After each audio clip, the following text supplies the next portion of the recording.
Hola, hola, hola, ¿cómo están, colegas de Latinoamérica? Un gusto en saludarlos. Yo soy el doctor Luis Aneiva, servidor, una vez más con un webinar con relación a sueño. Muy contentos porque ya llevamos unas 2, 3 semanas, aparte de transmitir en el canal de Facebook Live, Facebook de Sleepadent Lab, hacemos un Facebook Live. También transmitimos en YouTube, en el canal de Sleepadent y en LinkedIn. Yo sé que es una plataforma medio rara para nosotros los odontólogos, como que no estamos muy inmersos en ella, pero te soy sincero, es una red profesional bastante interesante, es una red de negocios, pero también el odontólogo es parte de la ecuación, porque si tú eres dueño de tu práctica privada, si tú eres dueño de tu consultorio, tu clínica, o eres asociado, pues creo que esa red de LinkedIn te va a servir mucho, ¿no? Bueno, listo. El día de hoy tenemos un invitado de lujo, un invitado colombiano, un cirujano maxilofacial bastante reconocido a nivel nacional e internacional. Pero antes, como siempre, está con nosotros el doctor Alberto Rodríguez, el cual estimo mucho, lo considero muy buen amigo de la compañía Oral-B Crest. Beto, ¿cómo Hola, estás? doctor. Bien, bien. Aquí ando. Gusto en saludarte, hermano. Igualmente, doctor. Te veo, Igual, igual. te veo con mucho ánimo. Oh, pues como siempre, doctor, pues aquí en su tour, como siempre. Buenísimo. Siempre tenemos, antes de cada transmisión, al buen doctor Alberto Rodríguez de Oral-B, que nos trae noticias interesantes. Te soy sincero, una vez más, siempre buscamos este intercambio de valor para nosotros poder esparcir más la voz del sueño por medio de la red de Oral-B. Oral-B siempre nos invita y nos toma en cuenta para sus tours, así como bien lo dice el doctor Rodríguez, a Neiva Tour 2021, todo con la finalidad de poder esparcir valor y poder compartir valor con la cuestión del sueño. Y también por una cuestión de la pandemia, mi buen Beto y su gente pues Sí, no pueden llegar físicamente a los rincones donde generalmente llegan, pero creo que vale la pena mucho esto de la innovación de productos. Creo que nos habíamos quedado en el pendiente que esta semana caían cosas nuevas, ¿no? sí, sí, así es, doctor. Sí, precisamente ahorita hablando de esto, de los doctores que, pues bueno, muchas veces no son visitados en la República Mexicana. Y si tenemos hoy conectados el día de hoy, de aquí a que termine la conferencia del doctor, pues yo puedo hacerle llegar algún kit de nuestros productos que estamos haciendo a través de las visitas virtuales. eh, y si se juntan 5 o 6 o los que estén conectados ahorita, que me manden un contacto por WhatsApp, yo con mucho gusto les puedo mandar un kit de productos. Digo, de aquí en lo que tiene la conferencia, yo me comprometo a que les envíe un kit al consultorio sin pago alguno. Nosotros absorbemos la mensajería, la paquetería, como quien dice. En Además, México, ¿es sí, correcto? exclusivamente en México. Yo me pongo de acuerdo con ellos vía WhatsApp. Ahorita les pongo en el chat del teléfono y yo me contactan y yo con mucho gusto ya me pongo de acuerdo con ellos.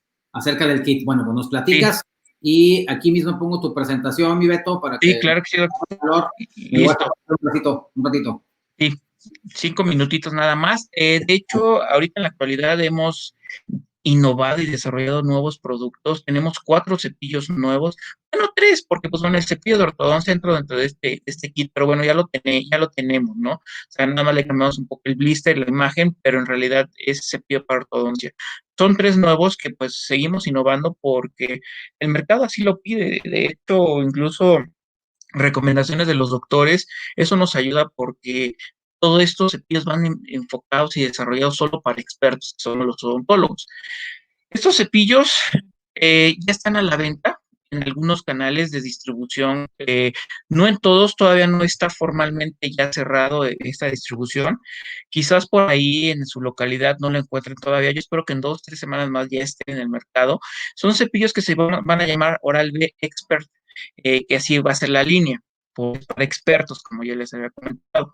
Este se llama Expert Limpieza. Este es un cepillo compacto, como lo dice, de 18 milímetros de tamaño. Es el más pequeño que existe en el mercado y ahorita les voy a hacer la comparación con lo que hay en el mercado. Aparte trae 2.800 cerdas. O sea, es tan compacto que se siente bien, bien lleno de nachos, que son 2.800, y tiene la tecnología Oral-B Indicator. Esa es una tecnología que viene de los años 90, donde pues aquí sabemos que el paciente cuando va a cambiar su cabezal, ¿no? Y es una de las ventajas que tenemos del mercado, porque normalmente los cepillos de otras compañías no lo tienen, así el paciente y el consumidor sabe cuándo es el tiempo ideal del cambio. Aparte, pues el cabezal compacto favorece mucho a que alcancemos zonas de difícil acceso, ¿no? Es una de las ventajas el tener este tipo de cepillos, y para pacientes que todavía están muy asiduos a comprar cepillos duros, es un tamaño textura mediana. Eh, Otro que tenemos se llama Expert Suave Ultra Fino. Como lo dice, es textura suave más cerda ultra fina. Este trae 2000 igual 800 cerdas de 18 milímetros. Es una de las ventajas porque es un como mix entre cerda suave y ultra fina. Eh, Esto, pues bueno, puede ayudar también a que aquellos pacientes que todavía no están adaptados tan fácilmente a los cepillos ultrafinos, el colocar este tipo de cerdas mixtas, siente esa diferencia, ¿no? Para que siga usando cepillos de este tipo y no regrese al cepillo duro, cepillo que le puede causar lastimar los tejidos blandos y duros. Por eso aquí lo vamos a ver, es un mix entre cerda ultra fina y cerda suave. Y lo vemos de color azul, la cerda ultra fina, verde, y cerda indicator de color azul. Aparte tenemos otro que se llama Sensi Ultra Suave. Ese es el que llamábamos antes el Sensitive. También ese ya salió del mercado. Ahorita vamos a apoyarnos con este que se llama Oral-B Expert Sensi Ultra Suave. Este también combina unas cerdas bien interesantes. Si ustedes ven ahí la imagen, se ve una cerda que está microdividida. Ese se le llama cerda HD. ¿Por qué? Porque en la punta va a tener 9000 cerdas. De hecho, está desarrollado, insertado a través de 2800 penachos, pero las cerdas en la punta están microdivididas, van a dar 9000 cerdas. Esto es nuevo, esto es una tecnología nueva. De hecho, les puedo comentar que en Latinoamérica ya entró antes al mercado, ha sido de muy buen agrado en el mercado. La verdad, muchos odontólogos han volteado esta tecnología porque no existe y no hay otra en el mercado.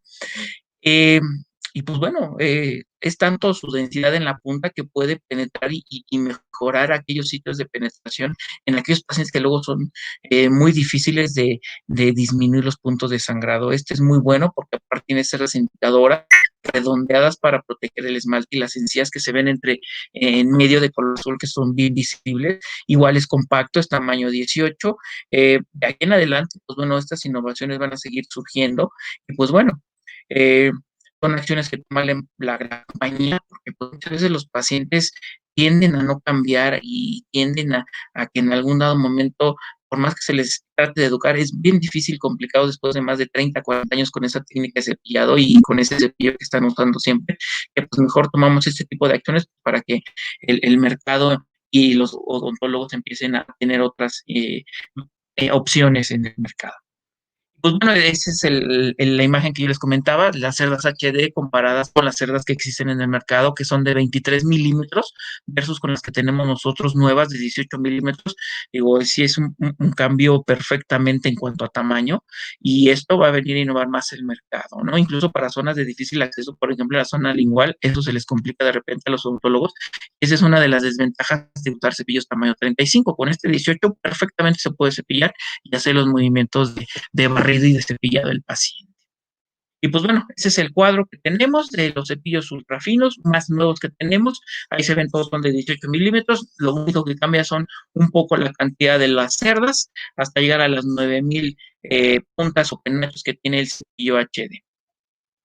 Pues bueno, eso es lo que hay nuevo en el mercado. Como yo les comentaba, junto con la doctora Neiva, pues bueno, yo les puedo hacer llegar un kit de productos Oral-B a la República Mexicana, quien me contacte por vía WhatsApp. Ahorita les voy a poner en el chat en mi teléfono y por WhatsApp nos ponemos de acuerdo y yo les hago llegar De su kit. hecho, ahí puse primeros 3 odontólogos que nos dejen su contacto. Hay veces que no pueden dejarnos así abiertamente, les da miedo, pero les dejen su contacto, número de WhatsApp y nombre completo. Se les enviará un kit Oral-B solo en México, que me lo envíen a info@slipadent.com para que no se sientan que se les dé su contacto y yo te mando a la gente, a los primeros 3 que se inscriban. Y bueno, los que me manden también te los mando a tu consideración si quieren. Sí, doctor, claro que sí, con mucho gusto. Igual si quiere, yo ya me pongo en contacto con ellos, ya de manera personal con cada uno. Yo les digo qué lineamientos necesitamos para que yo les mande al consultorio, a su casa, su kit. Perfecto. Buenísimo. Una pregunta, ¿qué incluye ese kit? Es un kit de los de pastas y cepillos. Bueno. Por lo menos para que tenga como para un año, para el personal.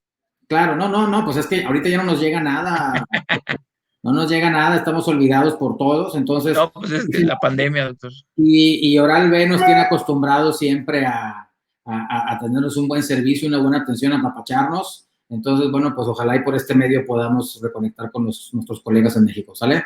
Sí, claro que sí, que para la siguiente pues podrá haber más sorpresas para los que se conecten, ¿no? Que es Early Birds, que se conecten antes. Mi Beto, te agradezco Sí, mucho. doctor, muchas gracias, doctor. Como siempre, un abrazo allá con ustedes y que se mantengan sanos y a salvo, mano. Muchas gracias, doctor. Pues igualmente un abrazo desde lejos, pero bueno, Ya está. seguimos aquí en contacto. Perfecto, mi hermano. Cuídate. Gracias, doctor. Chao, chao. Luego, chao.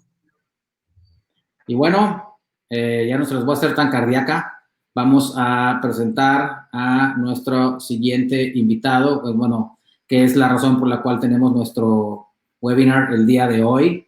El día de hoy tenemos al gran doctor Mauricio Castaño Mesa. Doctor Mauricio Castaño es de origen colombiano. Él tiene entrenamiento de cirujano maxilofacial en la Universidad Nacional Autónoma de México. Él estuvo aquí en México entrenándose. Maestría en ciencias, también maestría en ciencias en la Universidad Nacional Autónoma de México, en la UNAM. Es cirujano maxilofacial en la unidad de sueño y ronquido clínica de otorrinolaringología, Antioquia, Colombia. Miembro fundador de la Asociación Colombiana de Medicina Dental del Sueño, ACMEDES. La verdad, eso es un gran logro del doctor Mauricio y su equipo y su red de odontólogos en Colombia. Cirujano artroscopista de articulación temporomandibular, miembro de la Asociación Colombiana de Cirugía Maxilofacial, conferencista nacional internacional. Me tocó estar viendo una de sus conferencias, asistiendo a una de sus conferencias hace 2 años en ACMES, que es la Asociación Colombiana de Medicina del Sueño, y me dejó muy impresionado su manera de, bueno, sobre todo en lo que sabe, eso es punto y aparte, pero su manera de comunicar, de contactar, de conectar con la gente, de que en realidad hay gente que puede dar la plática y no le entiendes nada, pero a mí te acuerdas que Mauricio te va a dejar un sabor de boca que pocos te dejan y te van a hacer entender todo lo que te quieran transmitir.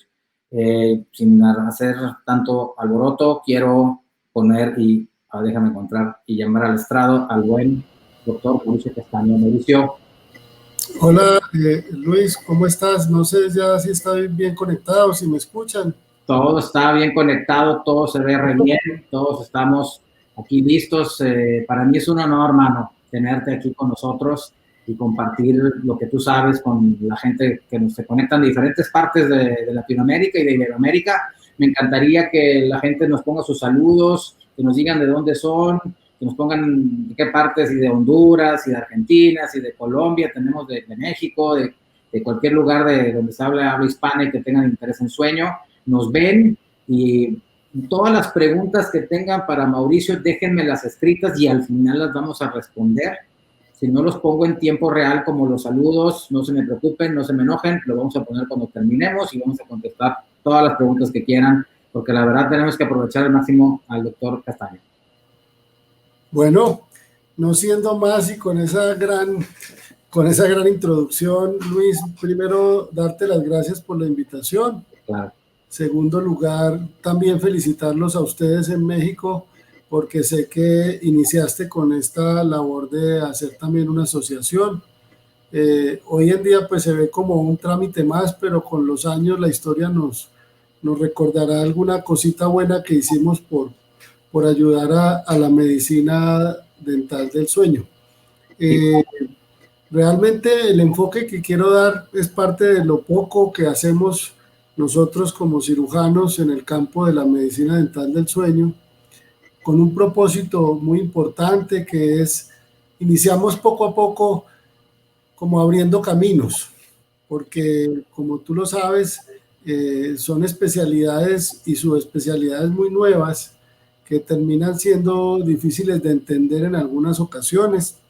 Eso nos ha pasado en otro tipo de tratamiento a lo largo de la historia, quienes de pronto llevamos unos años más que otros en nuestras especialidades. Y realmente es muy importante que quiero dejarles pues como al final unas conclusiones dedicadas exclusivamente a lo que nosotros dentro del campo de la odontología podemos aportar a nuestra medicina de sueño.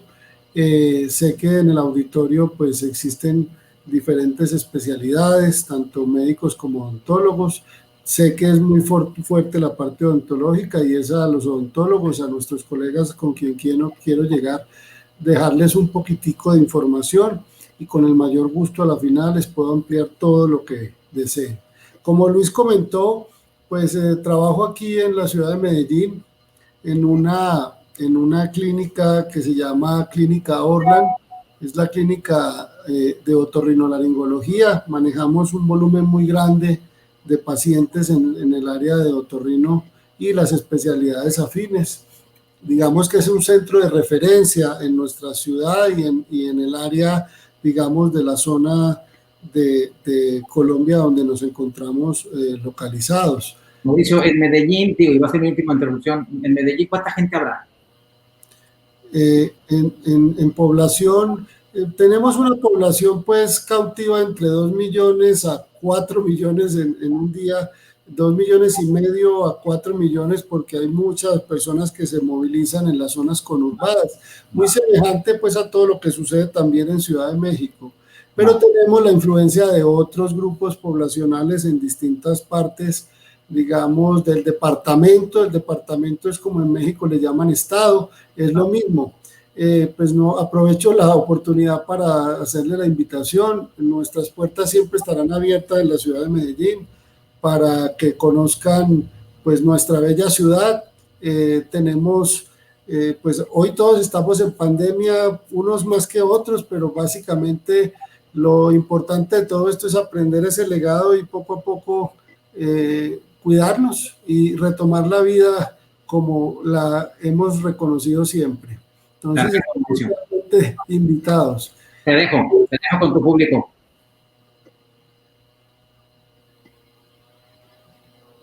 ¿No me escuchas? Sí, adelante Mauricio, te dejo para crear la conferencia y me conecto al final. Muy bien. Quiero pues dejar sentado que no tengo un conflicto de intereses con todo lo que podamos conversar en la tarde de hoy. Voy a iniciar con una parte muy importante de lo que ha sido nuestro devenir en el trayecto de la imagenología. Iniciamos con imágenes cefalométricas, aquellas imágenes que conocemos todos los que hemos trabajado la parte de cara, cabeza y cuello, y poco a poco el advenimiento de nuevas tecnologías pues nos han llevado a reconocer algo que siempre ha existido.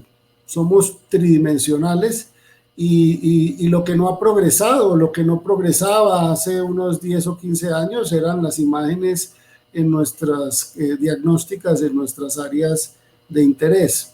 Evidentemente eso, como todos conocemos, y no voy a redundar, pues ha cambiado.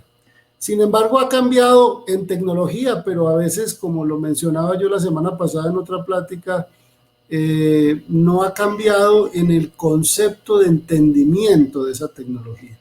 Y eso es novedoso. Si ustedes hacen ahorita un corte a muchos doctores en diferentes países, pues sabrán que algunos tienen más acceso o menor acceso a la tecnología.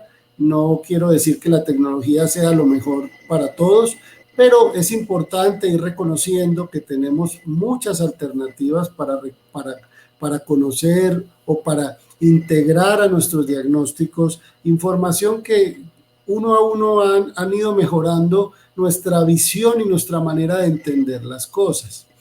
Estas imágenes resumen prácticamente eso.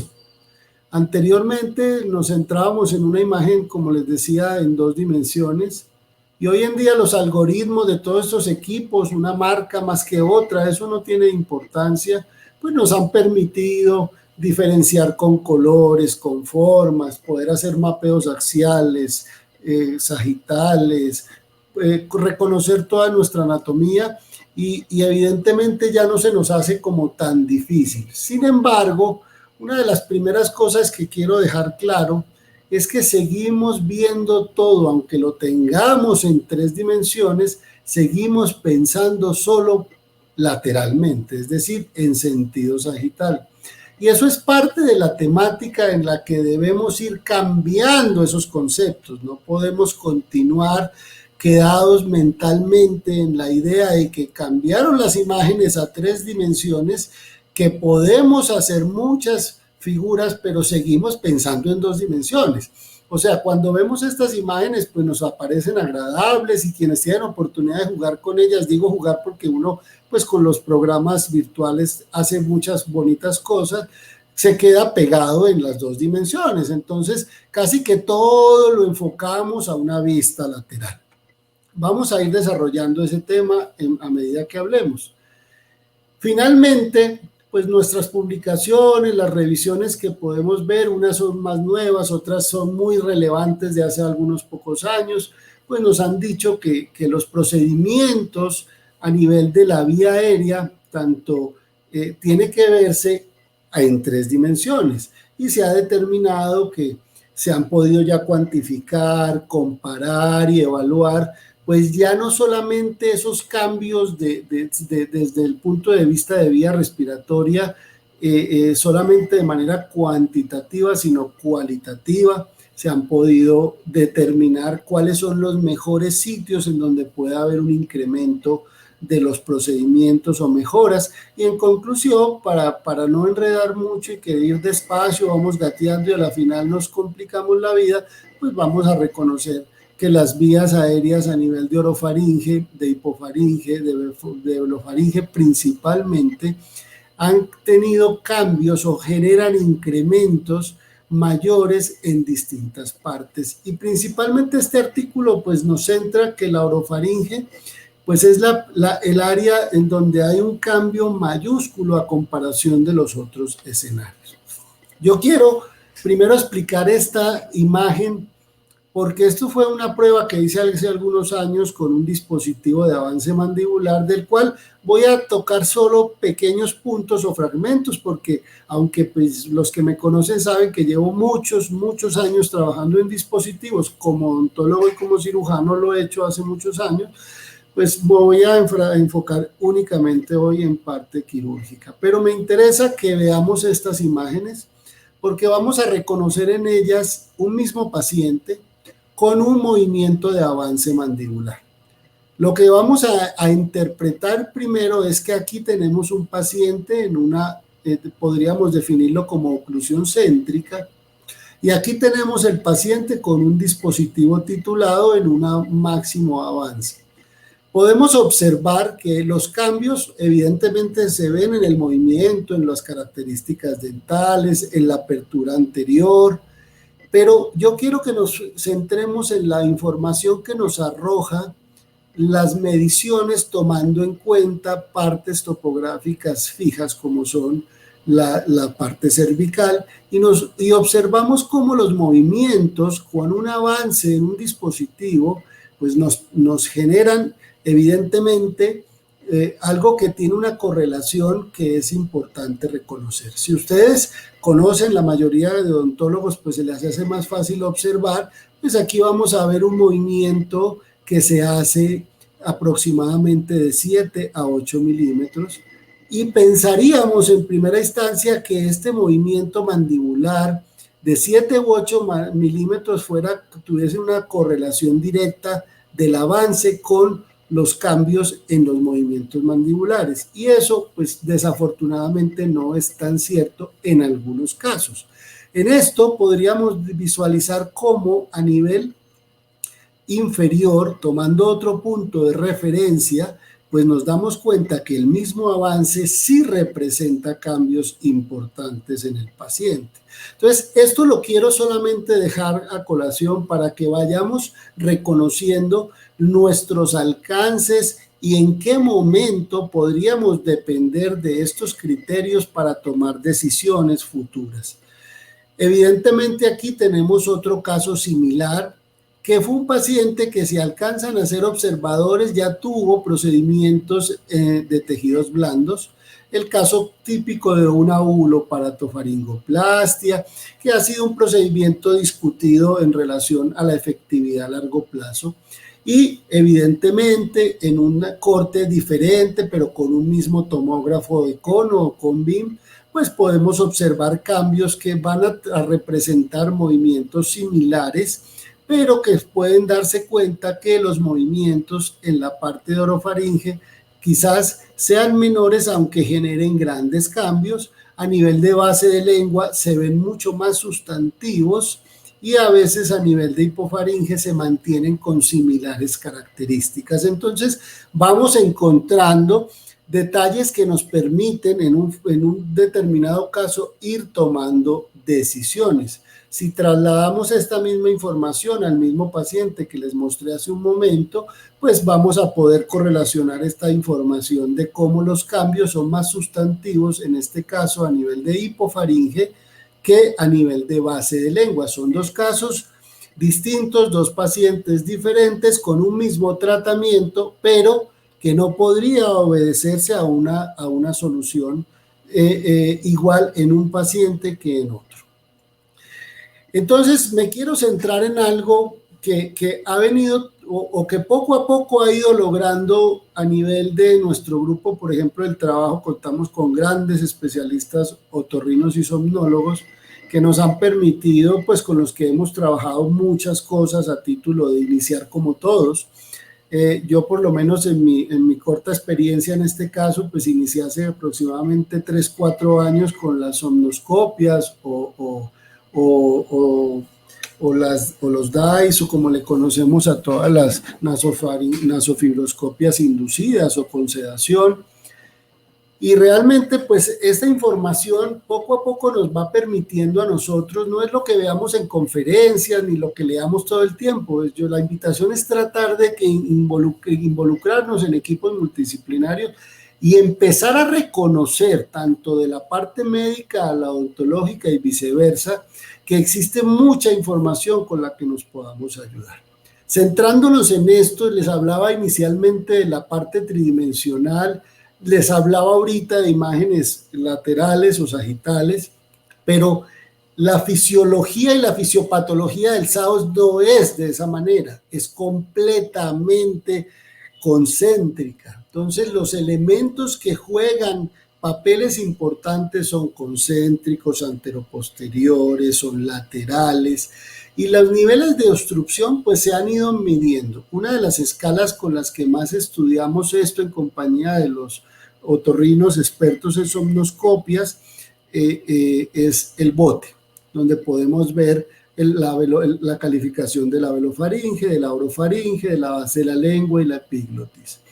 En mi caso, bueno, no lo hago todo el tiempo, pero al inicio todas las semanas me metía con el grupo de doctores que hacen somnoscopia, trabajamos con, digamos, hemos hecho muchas variables. De hecho, hace poco me decía el doctor Eduardo Henao, con el que más trabajo eso, pues nosotros titulábamos dispositivos de avance mandibular hace 3-4 años, precisamente intentando reconocer los cambios, y créanme que son sumamente importantes, y eso es el segundo elemento que quiero dejar a colación. Los movimientos, el primero, recordemos, anteroposteriores no siempre generan los mismos avances. Si yo avanzo 7-8 milímetros, no puedo pensar que estoy avanzando 7-8 milímetros en toda la vía aérea posterior, de sentido lateral. Quiero dejar también claro que la somnoscopia, desde el punto de vista dinámico, es un estudio que nos permite aproximarnos a una realidad, no lo dice todo. El verdadero diagnóstico es el conjunto de elementos que vamos a complementar con información. Por lo tanto, entrando un poquito en materia, pues los cambios que se han ido dando en la parte quirúrgica de lo que hacemos los cirujanos maxilofaciales, ¿a qué se debe? Bueno, principalmente debemos tener claro que nosotros en cirugía maxilofacial, pues hemos hecho movimientos esqueléticos. Pues yo los hago hace 22 años aproximadamente, pero mis maestros los hacían otros 20 años atrás aproximadamente. Por lo tanto, los movimientos quirúrgicos, pues para nosotros, en el caso de los cirujanos, pues ha sido parte del día a día, pero que ha cambiado, que es distinto. La relación sueño toma ciertos tópicos en los movimientos de avances mandibulares en los que hay que tener mayores y mejores criterios. Entonces, la invitación no es que yo soy cirujano y tengo la capacidad de mover. Nadie discute eso. La discusión es qué vas a mover, para qué vas a mover y cuáles son las expectativas que se tiene, y para eso pues debemos conocer de sueño. Sin embargo, lo primero que quiero tocar es los tópicos de cómo esta cirugía esquelética permite mejoras en relación al sueño. Entonces, si nos fijamos en esta tabla inferior, en este artículo del departamento de la Universidad de Stanford, que me ha gustado a mí mucho, es cómo han cambiado los procedimientos en relación al sueño. Si nos fijamos en los 95, del 89 al 95, centrémonos en esta parte, en los movimientos maxilomandibulares. Las publicaciones solo referían movimientos maxilomandibulares muy reducidos para pacientes en búsqueda de mejoría de apnea de sueño. Y miren el contraste, observen cómo en los últimos estudios, ya digamos en nuestra década, pues los tratamientos quirúrgicos o las publicaciones que se han ido desarrollando para cirugía bimaxilar o monomaxilar, ya lo veremos, para apnea de sueño, llegan a ser muy, muy elevados. Por lo tanto, los tratamientos cambian. De la misma manera, los procedimientos que venían desarrollándose, por ejemplo, en nuestro caso de distracción, la distracción osteogénica, pues anteriormente no se consideraba una solución, salvo para pequeños casos que ya voy a mostrar, y se determinaba solo para crecimiento de huesos en distintos tipos de patología, pero no se conceptualizaba al 100% para manejo de apnea de sueño, y hoy por hoy ya se está tratando de determinar.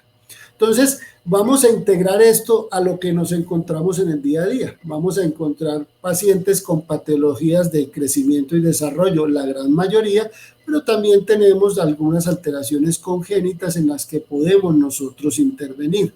Y parte del problema se basa en esa estructura esquelética.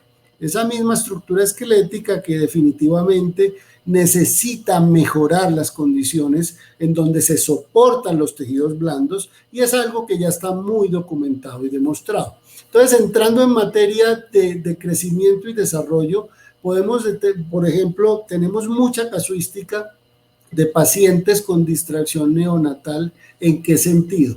Hoy por hoy, la distracción osteogénica para estos niños, para este tipo de pacientes, pues ha mejorado sustantivamente.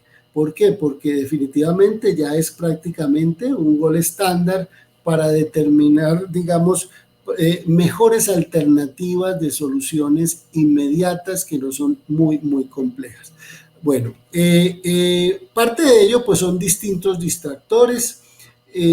Uno de los errores que yo tengo, mea culpa como cirujano, es que cuando salía de la residencia hace algunos pocos cuantos años, pues éramos los mejores fotógrafos y tomábamos todas las fotos del mundo y teníamos los mejores equipos. Cuando ya uno se mete en tanto rol quirúrgico, ya deja de tomar tanta y pierde uno mucha información. Entonces, cuando me dijeron lo de la charla, dije, bueno, pues quiero mostrar casos de distracción, y de mis casos, pues pocas fotos tomo. Entonces, uno de mis grandes amigos, el compañero de especialidad, Mauricio Moreno, me hizo el favor de darme un par de casitos que les voy a mostrar, porque él sí es muy juicioso y toma fotos.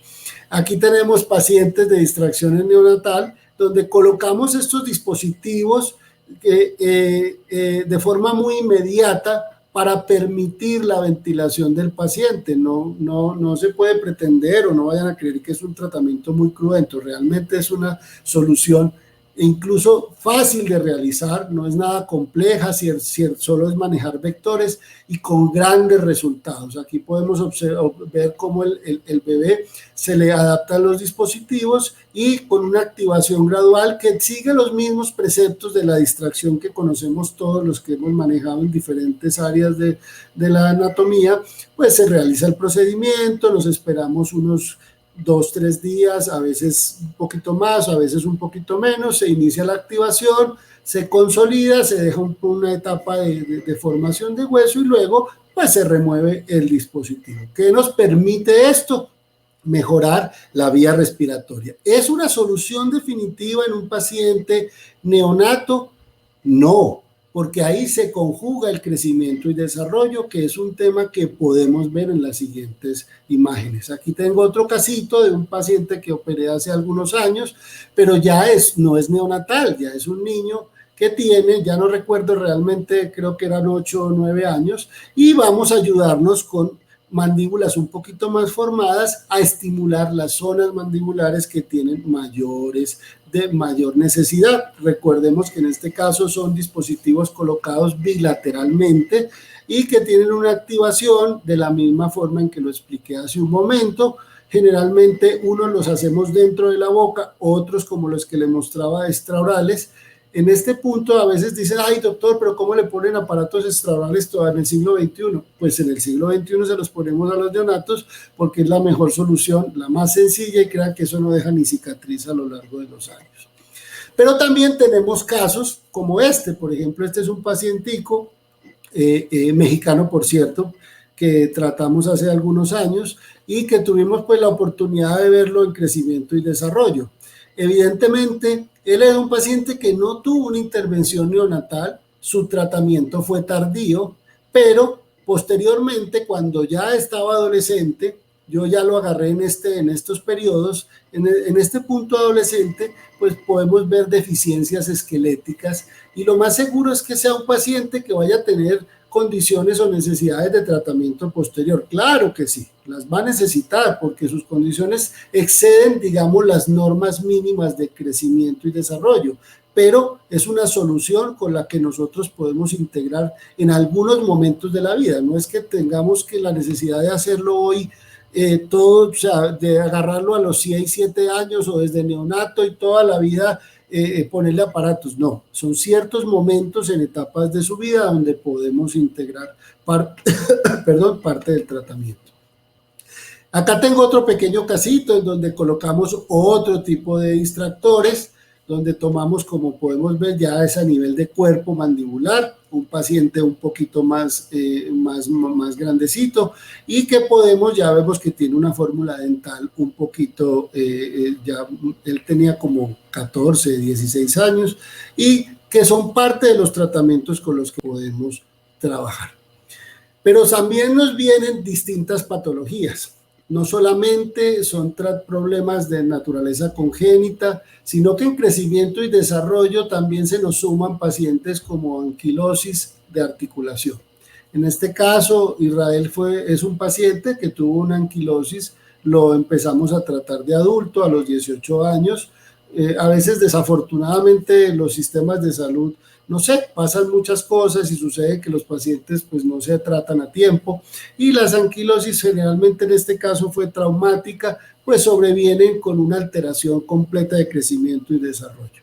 Este paciente no tenía un problema neonatal, él nació normal, pero en el tránsito de sus primeros años tuvo un trauma que tuvo una afección a nivel de cabeza condilar, no se trató adecuadamente y tuvo entonces una deficiencia en crecimiento esquelético por una alteración de trauma condilar y eso sobreviene entonces un problema de disminución casi completa de la apertura bucal. Recuerdo mucho a Israel porque el día que le abrimos la boca lloró por verse la lengua por primera vez en un espejo.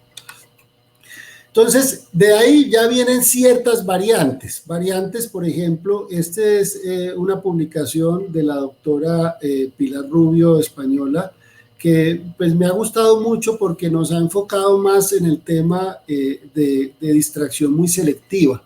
Esta es una distracción ya dirigida a adultos para manejo de apnea de sueño, sobre todo porque ya está más que establecido que parte de las alteraciones craniofaciales que se dan en apnea de sueño en estos pacientes que de una u otra manera siempre han tenido una deficiencia, se da más en rama que en cuerpo mandibular. Por lo tanto, muchos de los tratamientos pueden estar enfocados con un gran factor predictivo positivo a crecimiento de rama mandibular. Una de las cosas que tenemos que terminar de enfrascar, que es algo que nos pasa el día a día, sobre todo con los compañeros ortodoncistas, es los problemas transversales. Dentro de estos, pues hay una gama de tratamientos que se han venido desarrollando a lo largo de los años y para nosotros, pues los cirujanos, pues es parte como se dice, el pan de todos los días. Realmente no es algo extraordinario en el sentido de que es un apoyo al crecimiento transversal. Esta expansión transversal ya está muy evaluada también, pero no dirigida a crecimiento únicamente lateral para mejorar las condiciones ortognáticas de nuestro paciente o nuestras condiciones esqueléticas, sino dirigidas a mejorar la vía respiratoria. Esta es una publicación realmente reciente, de inicios de este año, de un grupo brasilero, en donde han podido hacer una evaluación pre y post manejando parte de lo que normalmente ustedes van a familiarizarse siempre en la literatura, evaluaciones de índice de apnea y hipoapnea. Aquí quiero centrar detalles importantes, sobre todo para los que trabajamos mucho en sueño. Quizás lo que más encontremos como variable de estudio sea el índice de apnea y hipoapnea, pero quienes no conocen, pues los invito a que aprendan mucho más el manejo de la medicina dental del sueño, y quienes conocemos un poquito, humildemente, pues tratamos de entender que no podemos solamente enfrascarnos en saber que el índice es antes y después y con eso mejoró, no. De la misma manera en que aprendamos a no entender que somos tridimensionales y que no podemos vernos solamente en una sola, digamos, en un solo movimiento, también debemos aprender a reconocer que hay muchas variables de evaluación, porque tenemos presiones intratorácicas, tenemos apneas residuales, tenemos microdespertares, una serie de factores que tendrían también una gran correlación entre el efecto positivo o negativo de nuestros tratamientos. Entonces, a veces nos quedamos como enfrascados solamente en que mejoró el índice y con eso ya nuestro tratamiento es exitoso, y eso, qué pena, mis queridos colegas, no es así. Bueno, pero parte de lo que veníamos hablando, cómo aumentar transversalmente nuestros maxilares, pues evidentemente esta pequeña publicación pues ha permitido observar, es una muestra de 16 pacientes que sí genera cambios, incrementar transversalmente, no porque solamente siempre nos hemos conducido a que mejoremos porque dentalmente queda la mordida como debería quedar, no. Debemos pensar un poquito más allá, abrir nuestros horizontes. Sí, dentalmente va a cambiar, pero esqueléticamente nos va a ampliar la vía respiratoria. Entonces, alternativas se han ido fusionando con el tiempo. Este es un par de pacientes, es un paciente mío este fue el que yo tengo varias, digamos, en mi servicio tengo varias alternativas de manejo. Hoy en día pues ya no me anclo en los molares como usualmente lo hacía por años.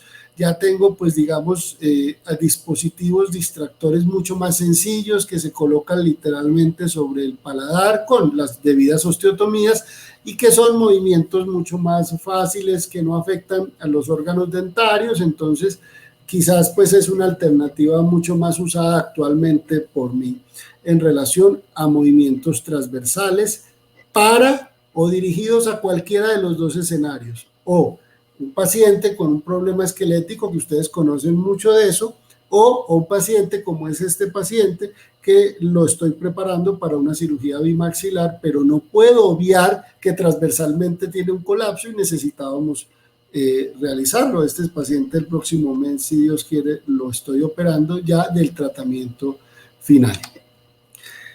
Continuando entonces un poquito con los hallazgos, pues ¿cuáles son los candidatos a cirugía ortognática para apnea de sueño?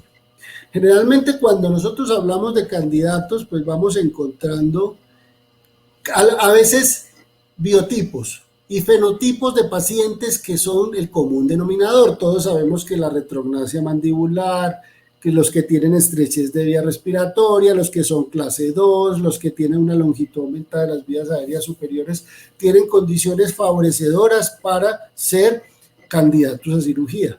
Sin embargo, pues tenemos que ir reconociendo varios estilos de trabajo. Aquí pues nomás les quiero mostrar lo que yo hago. Esto es casualmente es una tía mía que me sirvió de modelo en un equipo con el que trabajamos hace ya 8 años. Y en el consultorio pues también manejamos lo que es el scan. ¿Para qué hacemos estas partes o por qué nos sirve eso? Bueno, porque son tecnologías que vinieron para quedarse, vinieron para mejorar. Vinieron o están creadas y que las hemos ido sacando también de la parte de restauración y de odontología normal, que la usan para muchas cosas, y las utilizamos para trasladar esa información del paciente y virtualizarla. Y con esa virtualización, que es lo que más hacemos, pues ya podemos hacer muchos movimientos. Yo no me voy a centrar en movimientos quirúrgicos. Hoy en día, pues, podemos decir que hay unos software más conocidos que otros. Cada país maneja diferentes tecnologías, diferentes técnicas y diferentes maneras de trabajo. Yo quiero es prácticamente decirles que mi modelo de trabajo casi que todo hoy se centra en tratar de tener información 3D cuando lo permiten las circunstancias, cuando aquí en Colombia por lo menos los seguros cubren una cosa y otra no, los pacientes a veces asumen una cosa, otra no. Conozco muy bien el manejo en México, sé lo difícil y a veces las calamidades que sufren también porque el sistema de salud tiene muchas restricciones y en general pues en todos los países se maneja una misma filosofía. La apnea de sueño la dejan casi que para coberturas muy mínimas, entonces las alternativas se van cerrando en muchos de nuestros pacientes. Sin embargo, para no contradecir, pues no, por razones de tiempo, pues no quiero mostrar todos los resultados de la polisomnografía. Está validado que mostrar un índice de apnea y hipoapnea es adecuado. Entonces, pues los pocos casos que quiero mostrar, pues es precisamente el antes y el después. Pero, ¿qué es lo que tenemos que observar? Yo quiero que aquí en estas zonas aprendamos a interpretar cosas. Entre ellas, entender ciertas dinámicas de manejo de nuestros pacientes para apnea de sueño. Si bien es cierto, la cirugía bimaxilar en un paciente adulto se puede realizar en un procedimiento monobloc con los dos bloques en una misma oclusión, también es cierto que desde mi perspectiva y con mi humilde experiencia, siempre pido la opinión de mi ortodoncista. ¿Por qué? Porque definitivamente en el grupo de trabajo existen visiones que uno no tiene. A veces dentalmente, a mí me ha pasado y seguramente los que trabajan en cirugía de apnea de sueño nos sucede, queremos hacer cirugías bimaxilares y tenemos como un choque de trenes, porque tenemos un conflicto de intereses. Por un lado no queremos dejar al paciente trompudo. Cuando es retrógnata, como este caso, pues todo lo que hagamos es en beneficio del paciente, pero a veces tenemos pacientes clase 1. Entonces no queremos dejar a un paciente trompudo y la toma de decisiones se fundamenta en que nos enseñaron a ser ortognáticos, a manejar patrones esqueléticos, condiciones de plasticidad facial, de ver la simetría, que la antropometría facial no fuera violada. Y cuando nos enfrentamos a ampliar esa vía respiratoria, entonces es un choque de trenes porque no sabemos cómo. Sí, pues yo lo dejo feo, pero a mí no me da la cabeza dejar a un paciente todo biprotruso, pero durmiendo bien. O sea, eso lo entiendo. Entonces, la recomendación aquí es tomar ciertas características que poco a poco se las voy indicando. Y entre ellas, en mi poca experiencia, les podría decir que hoy en día casi que todos los pacientes los preparo dentalmente. Los únicos casos que no preparo dentalmente son aquellos pacientes que tienen urgencia de ser operados porque definitivamente tienen una condición patológica que requiere una atención inmediata. Y recordemos, por lo menos en nuestra estadística en Colombia, tenemos que no se escapa de ser muy similar a la de los diferentes países, un 50% de adherencia a los dispositivos de presión positiva, o CPAP, o BiPAP, o cualquier auto-CPAP, o cualquier equipo que se le coloque al paciente.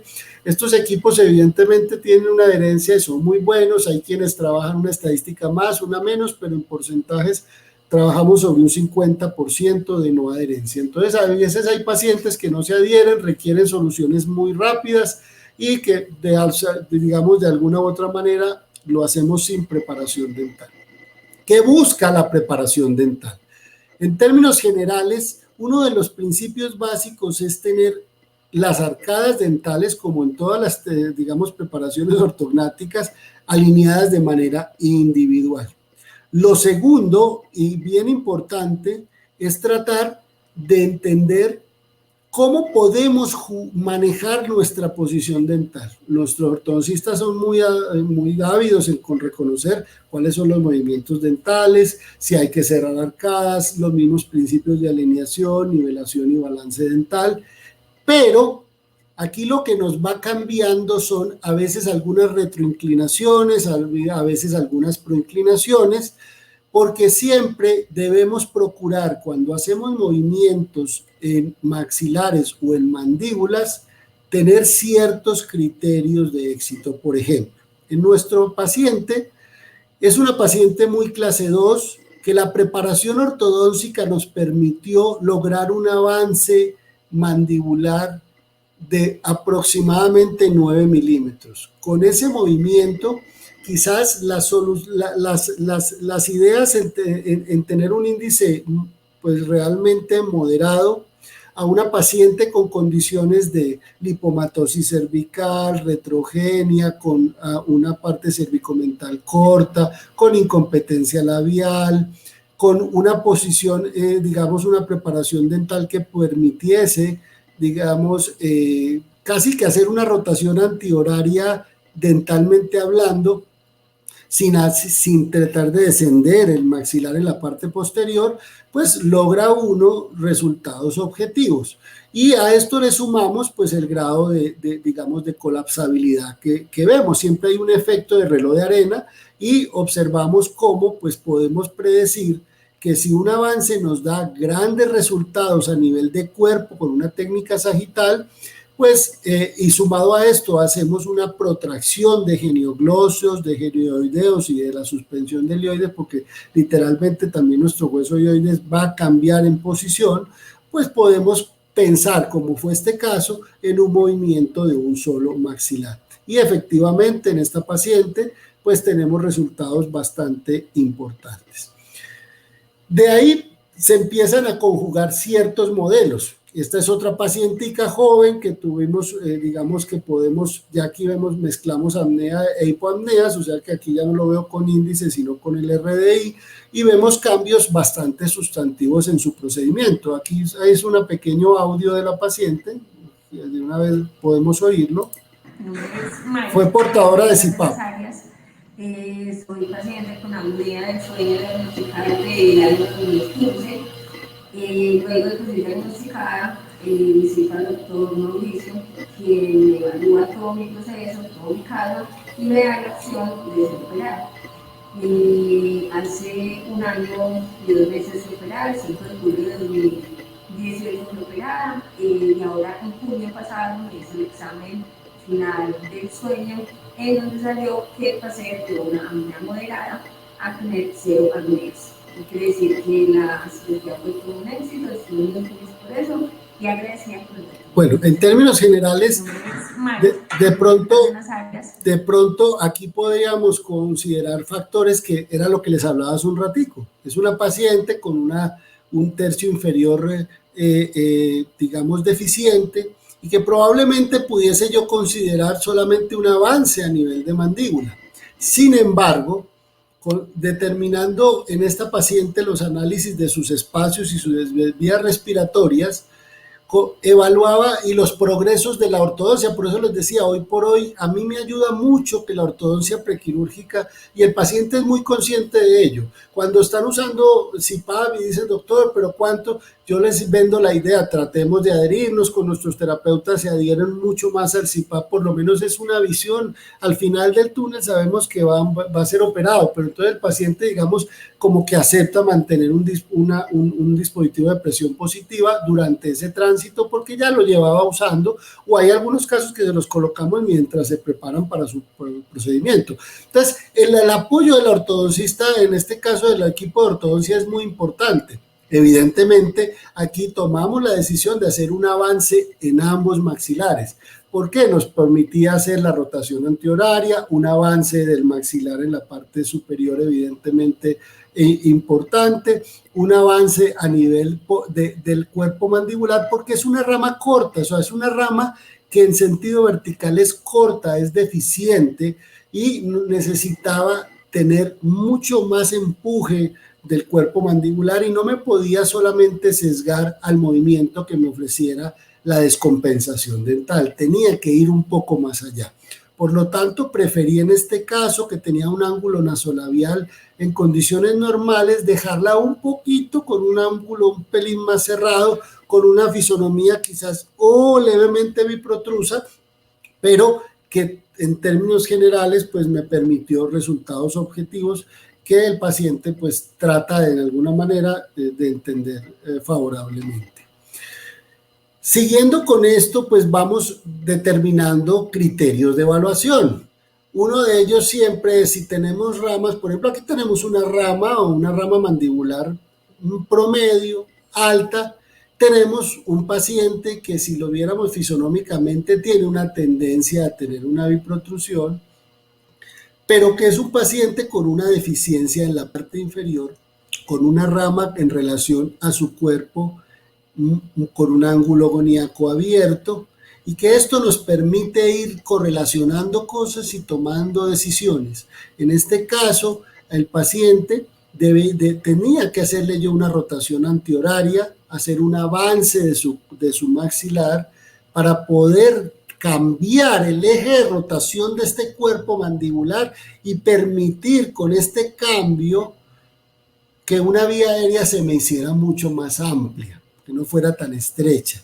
Y el movimiento que yo le haga a la porción inferior de los músculos genioglosos nos proporciona, digamos, el complemento final para los resultados que necesitamos esperar.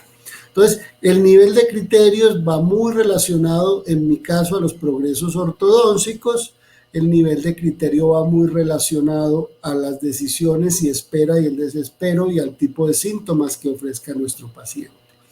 Evidentemente, se han generado muchos metaanálisis. También este metaanálisis es para mí muy importante, porque va determinando revisiones de cuánto o cómo o si definitivamente los avances mandibulares para apnea obstructiva generan resultados importantes. Y en los 972 estudios, pues finalmente se centraron en 84, y de ellos pues se podía observar antes y después cambios sustantivos en la mayoría de las revisiones bibliográficas, sobre todo en el grupo de pacientes que tenían índices por encima de 20.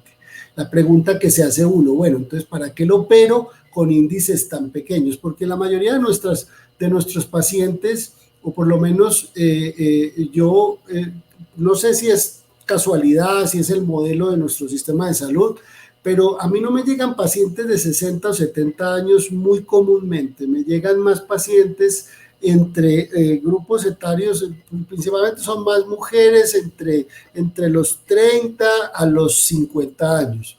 Entonces, y los índices de apnea en nuestra población, pues cuando no se adhieren, toman en cuenta el tiempo que van a seguir teniendo dispositivos todo el resto de su vida y criterios un poquito de juventud. Es decir, yo quisiera tener mejores resultados. Hay que no olvidarse que los índices residuales en pacientes de poblaciones muy jóvenes se pueden ir dando a lo largo del tiempo. Entonces, la idea es tratar de hacer movimientos que permitan, digamos, una cura, entre comillas, definitiva. Pero los mejores, digamos, todos han tenido significancia estadística. Los mejores resultados se nos han dado en grupos con índices un poco moderados, digamos, de moderados, diría yo, como moderados leves a moderados medios, y los índices por encima de 30, pues aquí en estos estudios se manejaban de 30, 40, 50, 60, 70. Los resultados también han sido muy objetivos, pero la variabilidad, digamos, se ve más en el grupo de índices un poco más reducidos. Continuando con esto, yo les pongo aquí entre, digamos, signos de interrogación, aquí qué pasa, porque también operando nos equivocamos o solemos hacerlo. Este es un paciente que todavía no ha terminado, pero que yo en el tránsito les hago los estudios polisomnográficos o en algunos casos poligráficos posteriores a cirugía, y aquí podemos observar algo. Este paciente, las condiciones dentales nos favorecían muchísimo para poder, en la descompensación dental, hacer un movimiento en un solo cuerpo. De hecho, si hacemos la evaluación de las vías respiratorias, podríamos decir, evidentemente mejoró, pero recuerden lo que les decía en un inicio. Esta es una imagen para mostrarles en esto, pero el paciente es tridimensional. Los colapsos son laterales concéntricos posteroanteriores. Aquí solo podemos observar digamos, una imagen que nos puede medio demostrar que sí hay unos resultados, pero los resultados no son observables únicamente en radiografías ni en tomografías. Los resultados son observables en estudios polisomnográficos o poligráficos, si es el caso, posteriores a los procedimientos. En este paciente no podía hacerle un avance de mentón, sino de geniogloso, porque aunque aquí no se ve en la imagen, desafortunadamente, digamos, los tejidos blandos no se ven muy bien en la radiografía, es un paciente que tiene mucha prominencia de mentón y no podía hacer un avance de mentón completo. Es un paciente que ya tiene un ángulo muy cerrado y no me aceptó hacerle un avance maxilar que lo dejara más protrusivo. Por lo tanto, lo que le pedí al ortodoncista fue, en la preparación, trata de llevarme este diente un poquito más palatino, no en esta imagen está, pero sí antes de operarse, y aquí se dan cuenta que el resultado, aunque no se ha terminado, el diente ya está un poco más retroinclinado, y aunque hay una diferencia todavía sustantiva, lo que está procurando hacer la ortodoncista con su manejo de elásticos y todo es tratar de hacer un cierre de mordida adecuado. ¿Fue bueno el resultado? Sí. ¿En qué sentido? En que la diferencia fue sustantiva. ¿Que de pronto sigue teniendo una apnea residual? Sí la tiene. A eso vamos. Existen muchas publicaciones en la literatura que sustentan que tal vez también en nuestras cirugías bimaxilares o monomaxilares, la tasa de éxito también está entre el 50, algunos casos el 60%. Entonces no podemos tener lo mejor de dos mundos. Sabemos que una tasa de adherencia en los IPAB es del 50% y podemos contrastar con la tasa de éxito en las cirugías de nosotros, que en algunos casos puede llegar al 60%. Hay algunas publicaciones que mencionan 70-80, yo soy muy escéptico en eso, por eso mi invitación es que cada caso es un mundo aparte y hay que saberlo trabajar. ¿Qué me gusta de este caso? Que el paciente no es sintomático. Entonces, cuando empezamos a evaluar criterios, podemos definir, bueno, este paciente ya no está sintomático, este paciente ya se siente muy bien y aunque tiene un índice residual, pues hemos hecho un trabajo que hubiese querido hacerlo un poquito mejor. A veces también nos encontramos con soluciones que quizás no son tan radicales, porque una de las cosas, por lo menos de los que trabajamos en equipos de sueño, es que ven a la cirugía ortognática o la cirugía de los maxilares como la gran desbarate, como un procedimiento, bueno, tal vez uno se vuelve un poquito conservador en el sentido de percibir una cirugía de esa magnitud, pero realmente no hay que verla así. O sea, es un procedimiento que uno se mete 3, 4, si acaso 5 horas a un quirófano y hace una solución definitiva. Entonces, veámoslo bajo otra óptica. Evidentemente tiene un posoperatorio más o menos manejable, pero no podemos ni satanizar este procedimiento ni pensar que eso es como la última del pastel, la última cereza, esperemos a que agotemos todos los recursos. No, podríamos considerar también que son opciones o alternativas muy definitivas.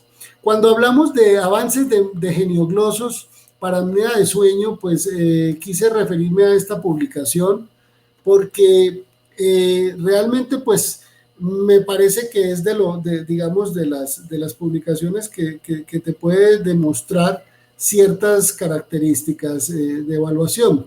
Y definitivamente aquí podríamos ver cambios en relación al preoperatorio o al posoperatorio, cambios en donde hay reducciones en cuanto a los índices de apnea y que tienen significancia estadística. Sí, estoy de acuerdo.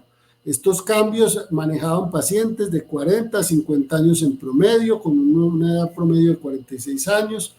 En nuestra población, con nuestros biotipos faciales, esto es un estudio turco, a mí no me cuadra. A mí realmente los mejores resultados los he tenido en pacientes un poco más jóvenes. Evidentemente por ciertos criterios y veo que cumplan ciertos criterios. Por ejemplo, en este paciente es un paciente que tiene un plano oclusal muy recto, que tiene condiciones de rama, de cuerpo y de simetrías fisonómicas adecuadas y que son pacientes que movimientos de pronto pequeños, centrados, con tratamientos quirúrgicos muy rápidos, por decirlo de alguna manera, podrían ustedes observar estos cambios.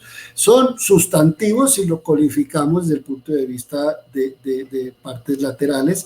Son cambios sustantivos, son rápidos, pero que cualificar esto y determinar si todo lo podemos traspolar a cada caso es muy, muy difícil y es una gran responsabilidad para nosotros poderlo hacer así.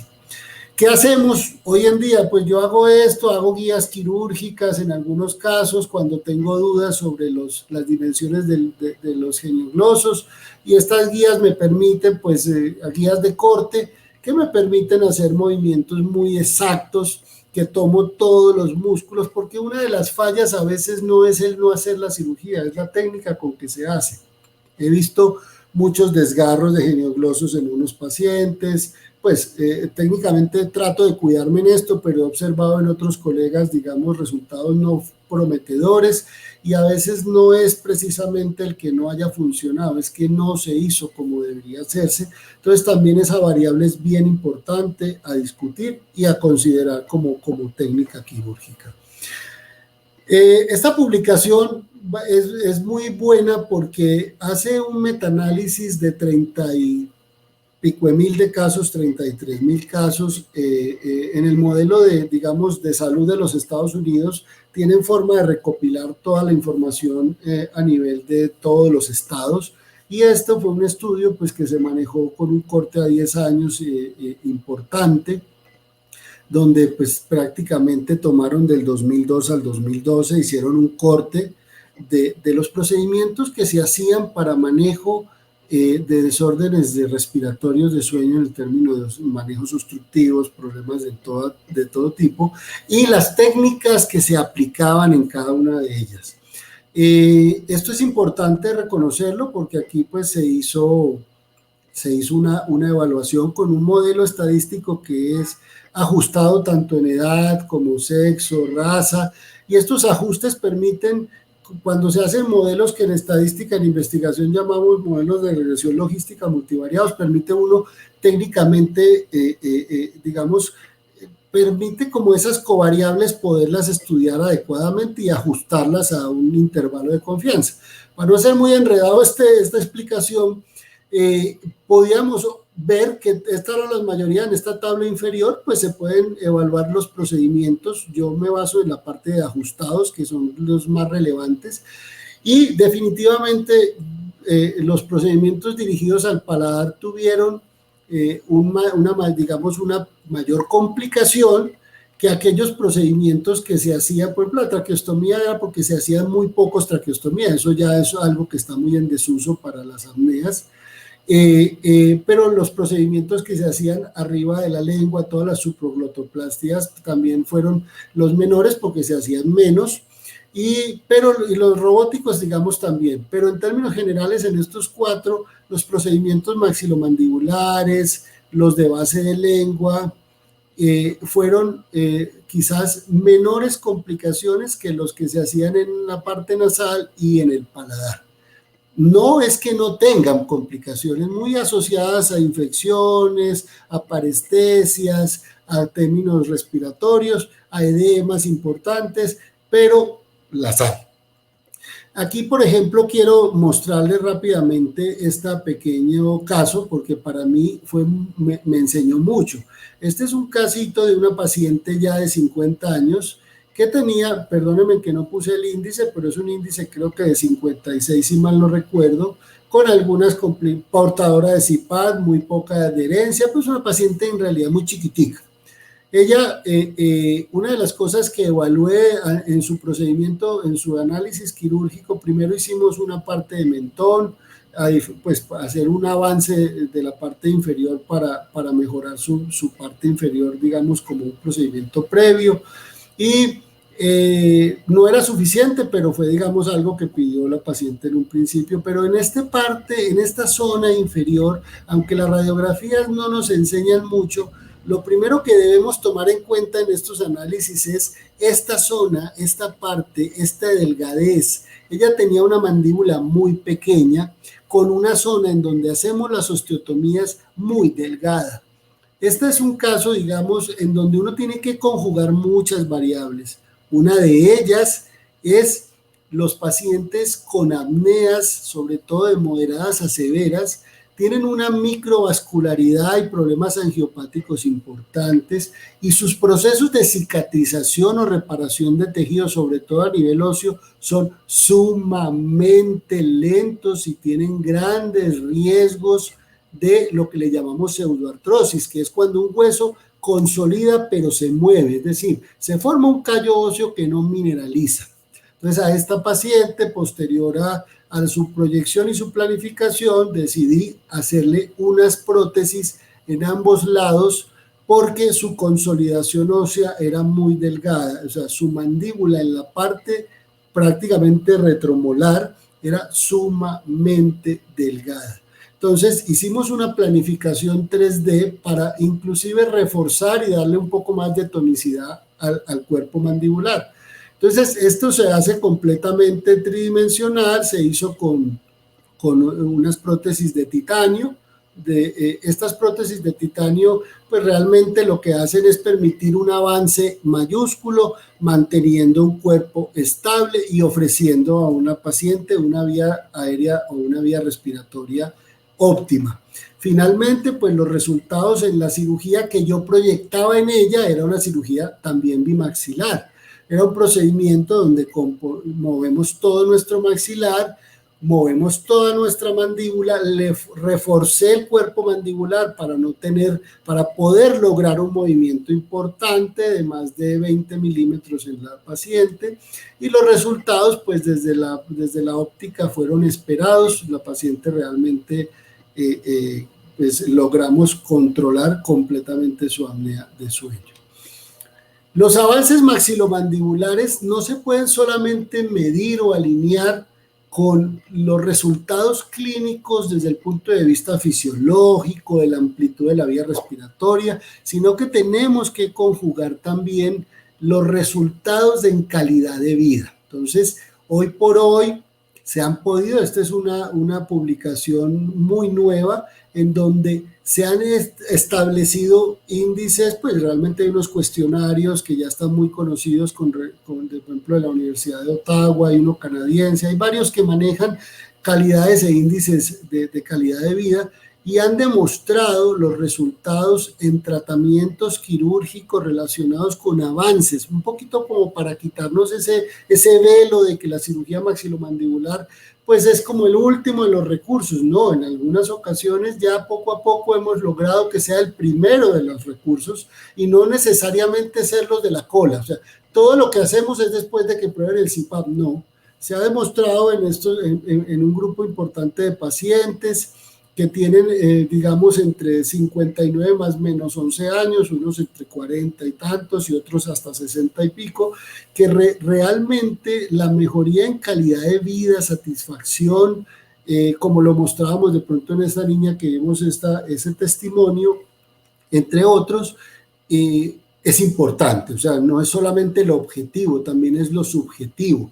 Inclusive en los grupos orientales, donde también se han estudiado mucho, este es otro reporte muy nuevo, confirma y ratifica también en un grupo poblacional, en donde, pues acuérdense que ellos también son de los que más han estudiado los temas de apnea de sueño, sus condiciones electroesqueléticas son muy favorecedoras a ello, y realmente aquí el grupo etario es un poquito más pequeño, ¿no? Acá tenemos hasta de 20 y tantos años, hasta 40, es un grupo mucho más joven, y también evaluaron otro tipo de cuestionarios, como es el test de Pittsburgh, y correlacionaron pues los resultados con factores como ansiedad, depresión, la escala de Edwards, el test de calidad de vida, entre otros, y definitivamente también se demostró que los tratamientos para apneas moderadas y severas en avances maxilomandibulares han mejorado sustantivamente la calidad de vida de nuestros pacientes.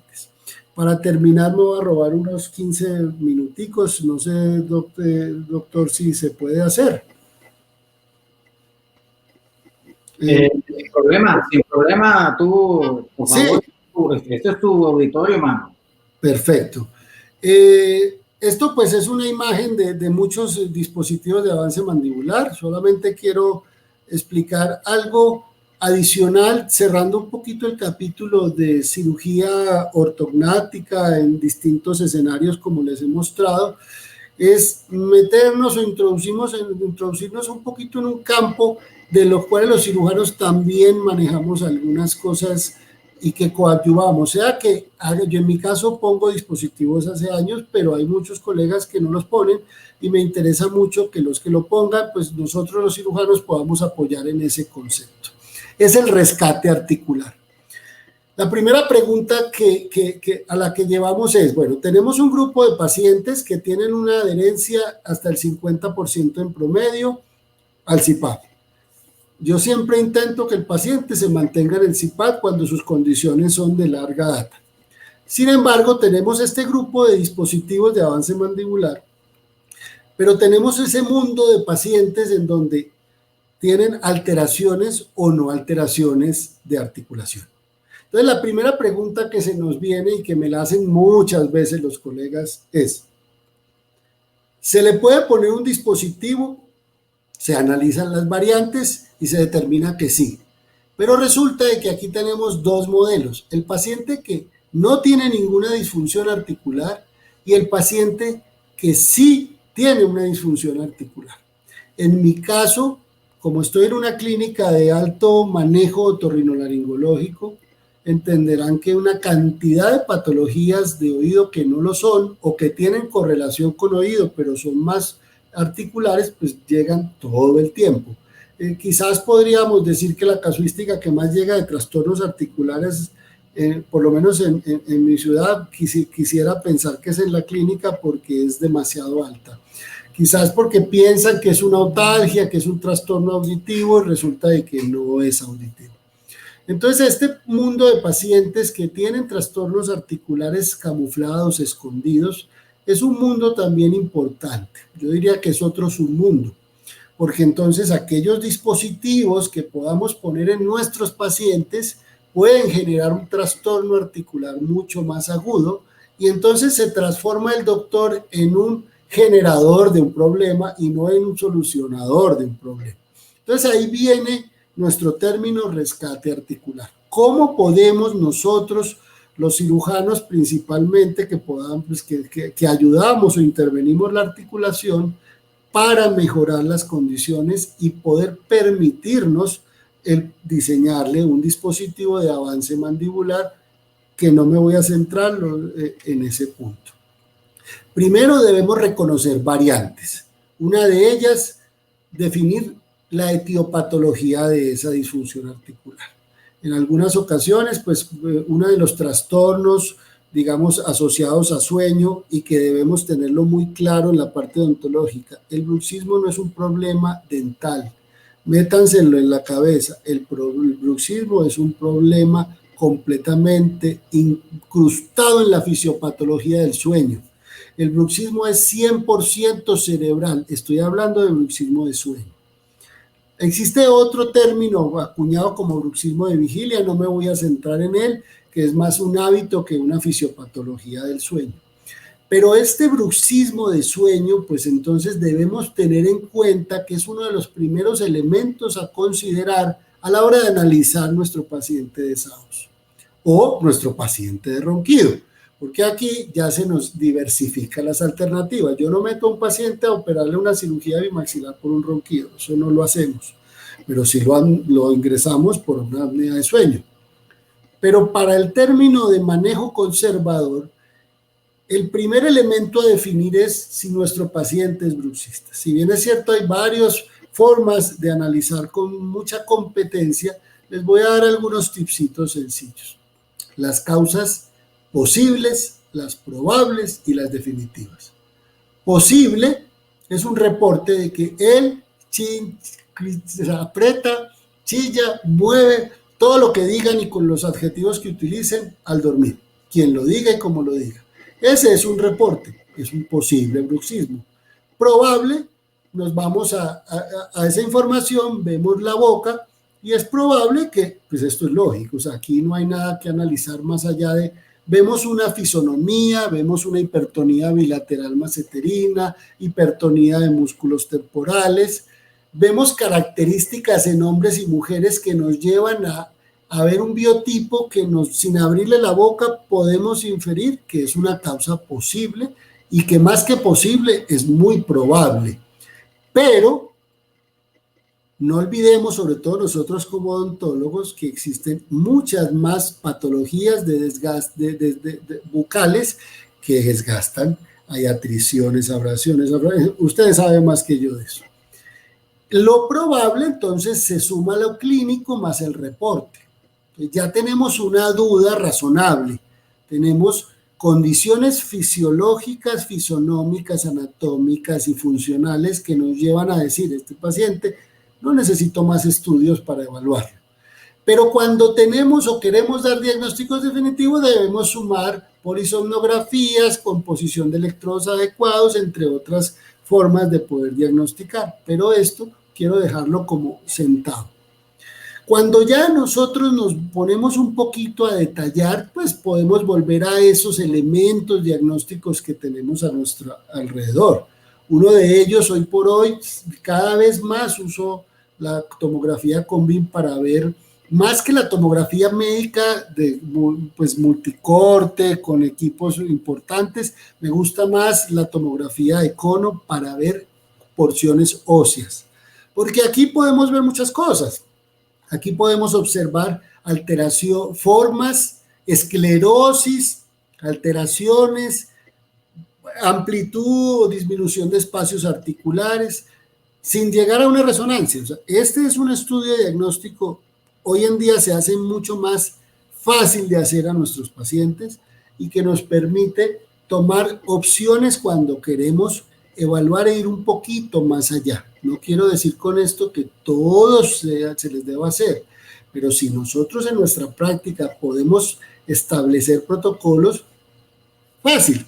Aquí en el movimiento ya de boca abierta vemos desplazamientos, podemos ver, como repito, esclerosis, aplanamientos condilares, artrosis articulares, alteraciones, dismorfismos articulares que nos pueden ya dar una idea o una tendencia que definitivamente este paciente tiene características que, si bien es cierto, no están desde el punto de vista, digamos, clínico y no tienen una alteración aguda, sí pueden sobrevenir con el uso adicional del dispositivo y debemos aprender a curarnos en salud.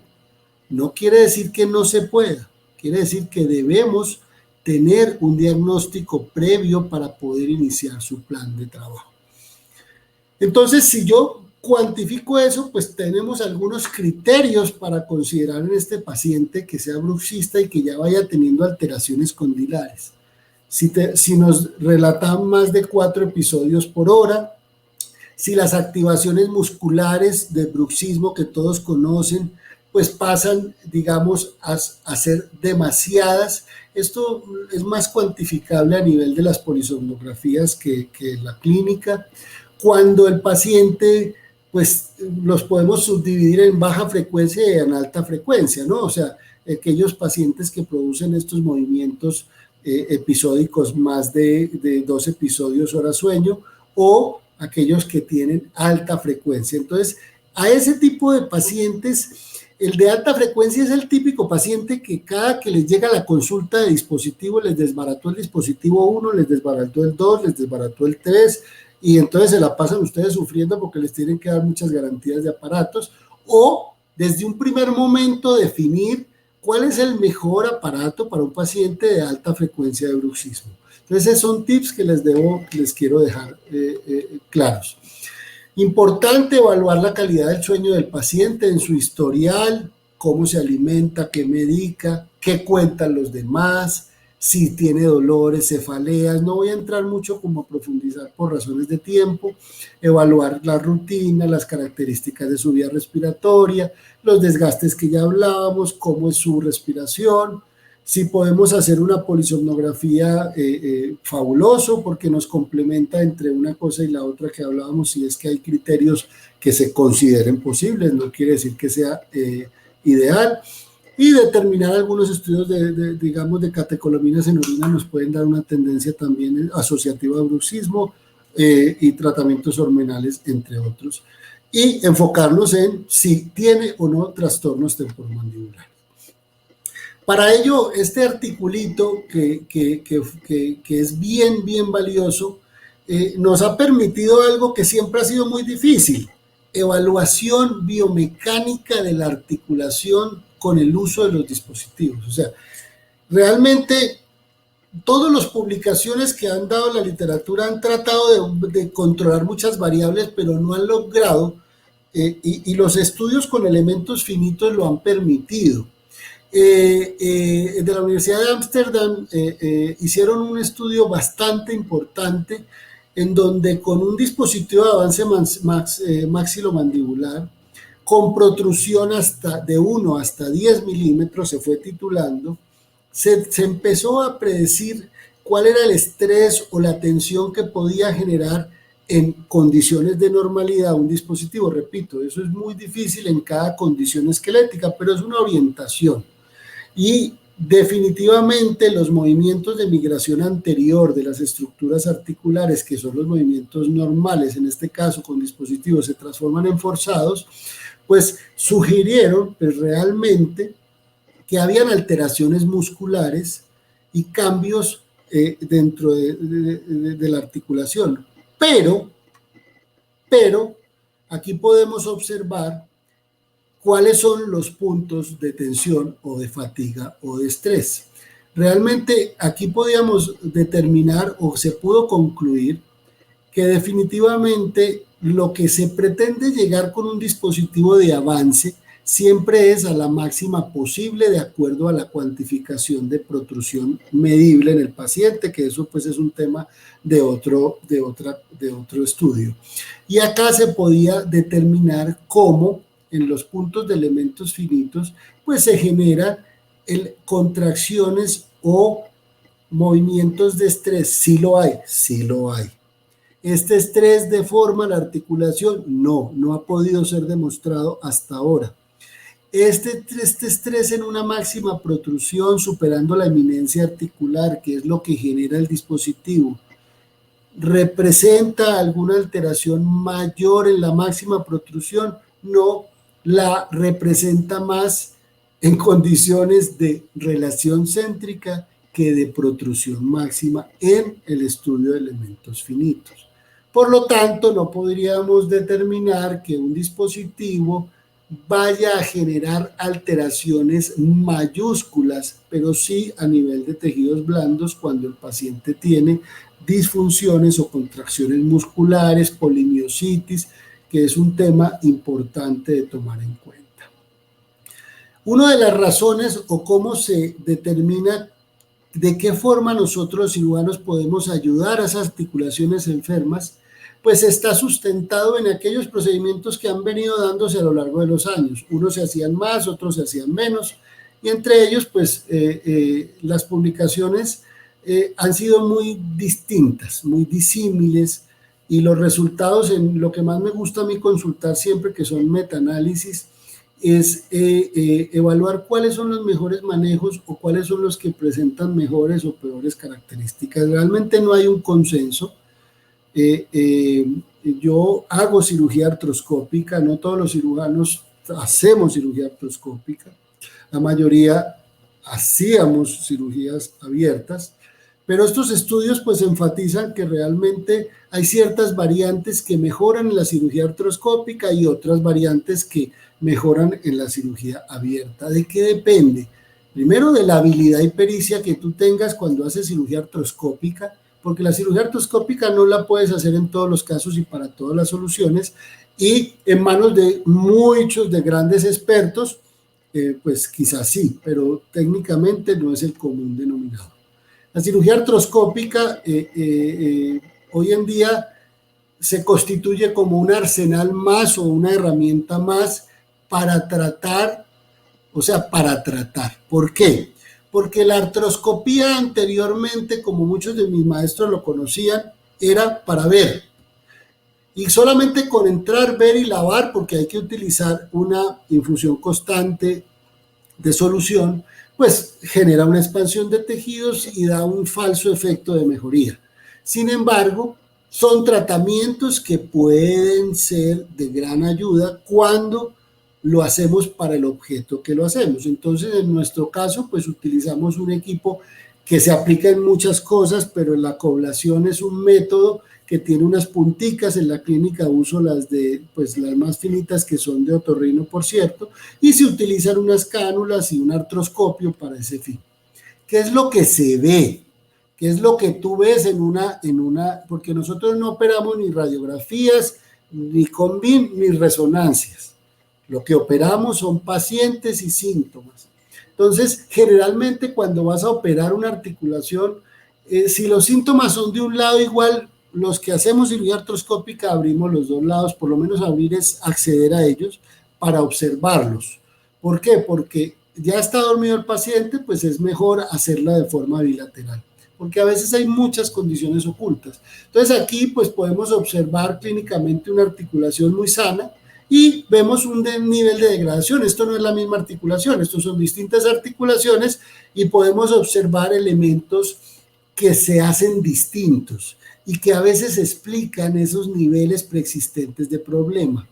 No, cuando tenemos lisis, cuando tenemos, adherencias, cuando tenemos alteraciones a nivel del cartílago, entre otras cosas, pues evidentemente la articulación, la cirugía artroscópica juega un papel fundamental y más que necesario, pero también hay protocolos de manejo para ello. Uno de ellos es hacer un lavado. Generalmente la mayoría de los que operamos articulaciones, en general, pues anteriormente la lisis o el lavado de una artrocentesis articular lo hacíamos única y exclusivamente para pacientes que tenían dificultad en apertura. Hoy por hoy casi que lo tengo como un protocolo de manejo que diría yo es poco invasivo y que nos da grandes resultados terapéuticos, es decir, con un lavado articular que lo podemos hacer en consultorio o con sedación en la clínica en un área de procedimientos menores, es suficiente y podemos tener grandes resultados dándole la oportunidad de lavar esa articulación y tener grandes resultados. Entonces, en general, yo manejo algo que ya les voy a mostrar desde el punto de vista conservador y manejo lavados articulares de manera inicial, salvo que sea un paciente con un trastorno muy evaluable, con estudios, por lo menos en resonancia, que son muy comunes, con efectos de desplazamientos meniscales muy agresivos. En mis manos todavía yo no puedo colocar microarpones a nivel artroscópico, algún día lo podría hacer, porque uno de mis maestros, el doctor Mantiganizo, lo hace muy bien, pero yo no lo hago bien. Entonces todavía no puedo decir que coloco microarpones artroscópicamente, pero estos son microarpones que colocamos para luxaciones sin reducción meniscales, que es un procedimiento que tiene muchas ventajas, en mi juicio las tiene, en mis manos las ha tenido, en otros pacientes, quizás en otros criterios, los resultados a mediano o largo plazo pueden cambiar. Eso es como muy impredecible. Hoy en día, hace poco, también, por ejemplo, han cambiado criterios. Esta eminencia articular también la remodelo, pero yo para remodelarlo no lo puedo hacer artroscópicamente. Tengo que recortarla o mediarla o hacerle algunas osteoplastias, pero tengo que abrir la articulación cuando el caso lo amerita. Pero técnicamente lo que quiero, no para entrar en detalles de las técnicas, es hacerles ver, que hay tratamientos quirúrgicos de simples a complejos que nos pueden permitir mejorar mucho la calidad de articulación de nuestros pacientes.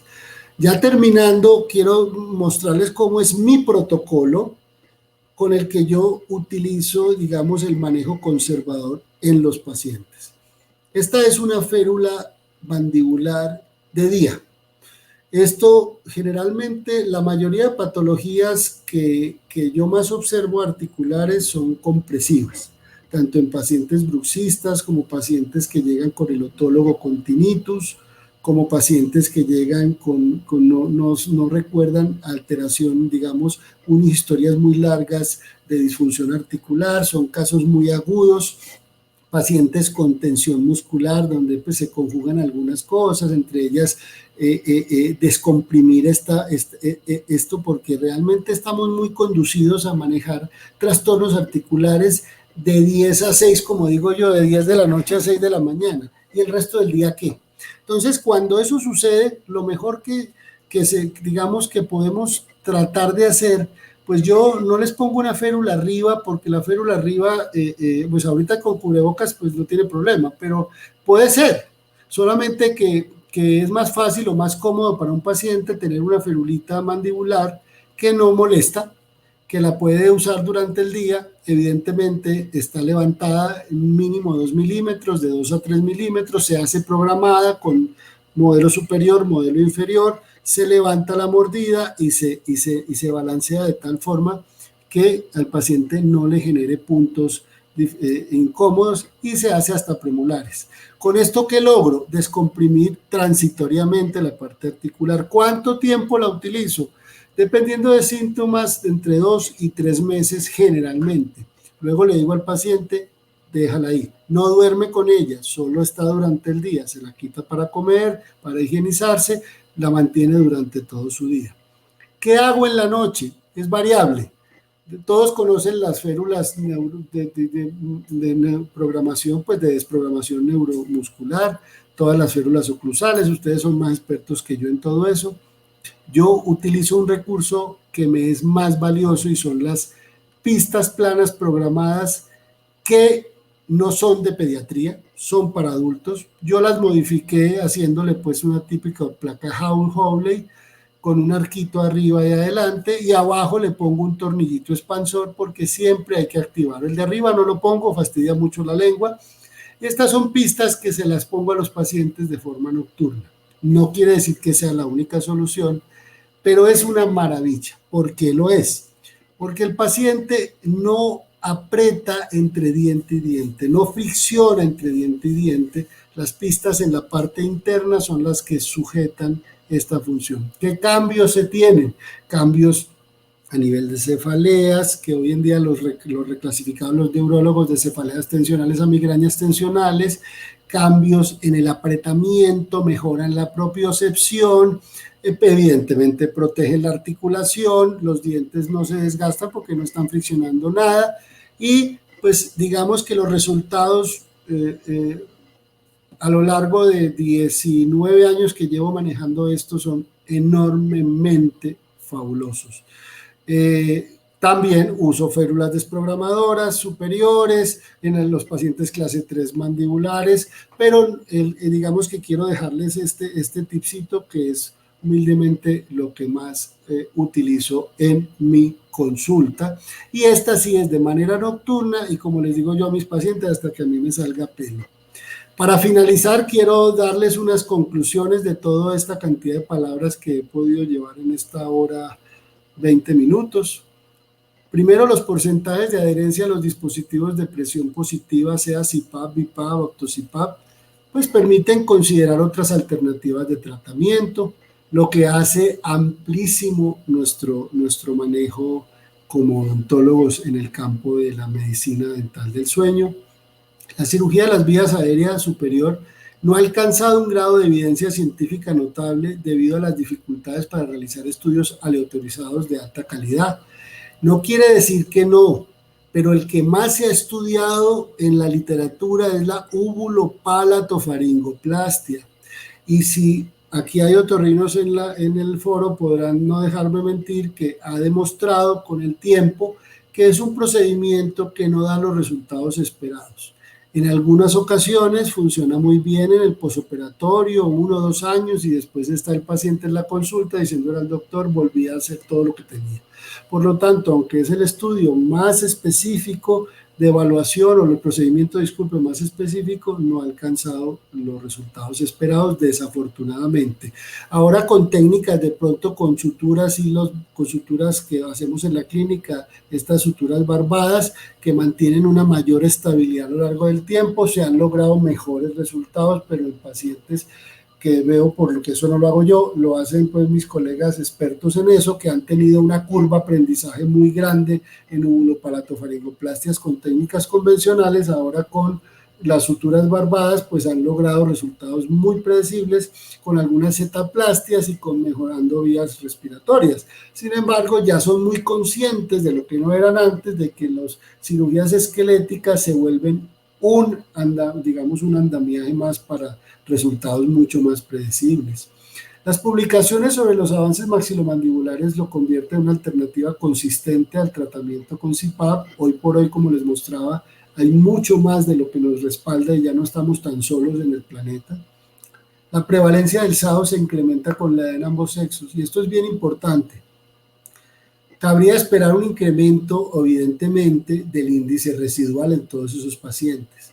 Por ello, especialmente en jóvenes con expectativas de vida mayor. Hoy por hoy las expectativas de vida han superado 80 años, por lo tanto, cuando nos enfrentamos a un paciente de 30, yo tengo pacientes de los que se duermen en la universidad todo el tiempo, de 18, 20 años, o me enfrento a un paciente de 30, 40, con una expectativa de vida del doble de lo que tiene, o sea, 40 años más, considerando que esos índices residuales se mantienen a lo largo del tiempo, pues nos permiten tomar decisiones que hoy por hoy se consideran importantes y no pensar en radicales.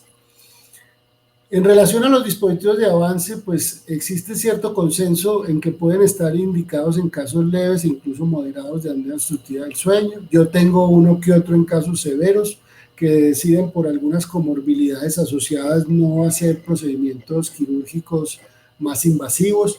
Por lo tanto, tengo algunos pacientes, pocos que usan CPAP, dispositivo para bajar presiones, otros muchos más que usan CPAP, dispositivo de avance porque no tienen, digamos, controlamos la apnea, pero no en su totalidad. A todos de protocolo, después de titularlos y pasado 3-4 meses, que es lo que me demoro en titularlos, a todos les hago una poligrafía, cuando menos una poligrafía de sueño, a algunos sí se les hace polisomnografía, siempre con el dispositivo puesto para ver los resultados obtenidos. El SAOS es un trastorno subestimado y subdiagnosticado, doctores, muy prevalente.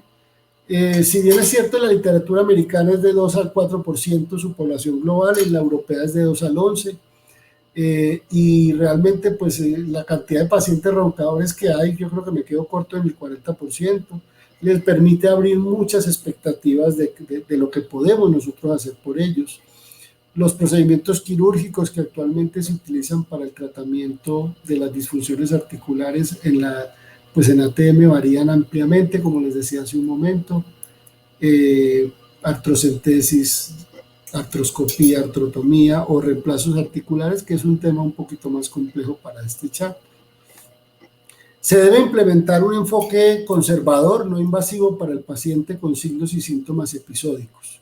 Aquí a nivel articular me quiero referir a es que si tenemos pacientes que tienen, ¿yo qué hago? Cuando tengo pacientes que me dicen que el problema empezó hace un mes, literalmente el manejo es 100% conservador, no soy manos calientes en ellos, y ya. Cuando el paciente tiene casi más de 3 a 6 meses, ya digamos, es más reservado el tema, pero iniciamos con un manejo conservado, salvo que haya llegado a la consulta con un problema muy severo, que donde somos pues un poquito más radicales. El paciente con signos y síntomas persistentes que no remiten, al que se le puede hacer de manera aislada o con un dispositivo, debemos dejar de usar el dispositivo, hacer un rescate articular que pueden iniciar ustedes de una manera conservadora y ven tiempo-respuesta y luego le van adaptando nuevamente el dispositivo, o definitivamente debe hacer un tratamiento mucho más invasivo por parte del especialista indicado que les permita preparar esa articulación entre 6 meses a 1 año para poder usar un dispositivo. Créanme que el paciente que sabe que necesita el DAN con una alternativa hace todo lo que ustedes le digan para lograr preparar esa articulación con ese propósito. Y las intervenciones quirúrgicas pues estarían indicadas cuando la terapia no quirúrgica no es eficaz y cuando el dolor y las disfunciones son moderadas o graves. No operamos clic articulares. Muy comúnmente, doctor, es que me suena. El criterio de nosotros en articulaciones no es operar clic articulares, pues no es lo común, no es lo esperado. Ya finalmente, quiero recordarles, tenemos aquí para los que están en Colombia y para los que están fuera también, son muy bienvenidos a nuestra Asociación Colombiana de Medicina Dental del Sueño. Quienes quieran tener más información, esta es la página, el correo de info@medes. Recordemos para todos que somos estamos fusionados de alguna u otra manera, somos parte de la Asociación Colombiana de Medicina Dental del Sueño. Entonces, pues qué bueno, son cordialmente invitados todos los que quieran participar de la asociación, tanto en México como acá, y nosotros podemos también, sé que participar con la del doctor Luis. Muchas gracias a todos por haberse dado este tiempo de escucharme, espero les haya sido de mucha información, lo poco o mucho que les haya podido servir. Ese es mi correo, las dudas que tengan, con el mayor gusto se las puedo aclarar, lo puede ser ahorita o puede ser vía correo, con todo el gusto del mundo, aquí en Medellín son bienvenidos. Mauricio, muchísimas gracias. Hay preguntas, hay unas cuantas preguntas las cuales vamos a tratar de responder, digo, sobre todo tú. Mientras dejamos aquí doctor.castano@gmail.com y felicitarte porque creo que hemos aprendido mucho. He aprendido mucho, por ahí también, tal vez no los pudiste leer, pero hay un montón de mensajes de felicitaciones por tu ponencia. Pregunta, aquí te voy a leer, Andrés Marín, pregunta, ¿cómo se puede mejorar transversalmente la mandíbula? No, bueno, cuando el colapso mandibular es transversal, como lo dice el doctor Andrés, o lo pregunta, lo primero es que en definitiva sea de origen esquelético, o sea, lo primero es razonar si es, que no es lo más común, pero que sea esquelético. Cuando es de origen esquelético, lo más común es que hacemos distracción transversal, o sea, hacemos cortes mandibulares, generalmente a nivel de la sínfisis, son unos cortes como en L, se coloca un distractor en la mitad y se empieza a hacer el movimiento de distracción gradual. En la mayoría de casos, lo que más observamos son colapsos transversales o pseudocolapsos que son más de origen dental. Entonces ahí la ortodoncia con los arcos que utiliza gradualmente va ampliando de tal manera que logra un resultado muy óptimo. Pero ambos tratamientos, pues ambos colapsos se pueden manejar. Perfecto. Pregunta Alberto de la Torre, ¿cuánto influyen SAOS, los colgajos retrofaringios en pacientes de insuficiencia retrofaringia como secuela de paladar hendido? Gracias, excelente ponencia. Doctor de la Torre, si mal no estoy, es también egresado, somos Pumas. Cordial saludo. Sí, definitivamente nosotros anteriormente y en la UNAM que digamos nos hemos caracterizado por operar tanto labio y paladar hendido, también hemos tenido una curva de aprendizaje.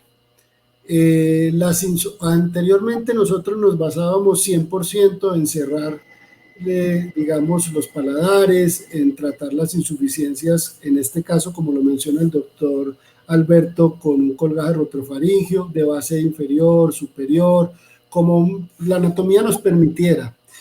Hoy en día se habla de colgajos customizados o personalizados de acuerdo al tipo de deficiencia.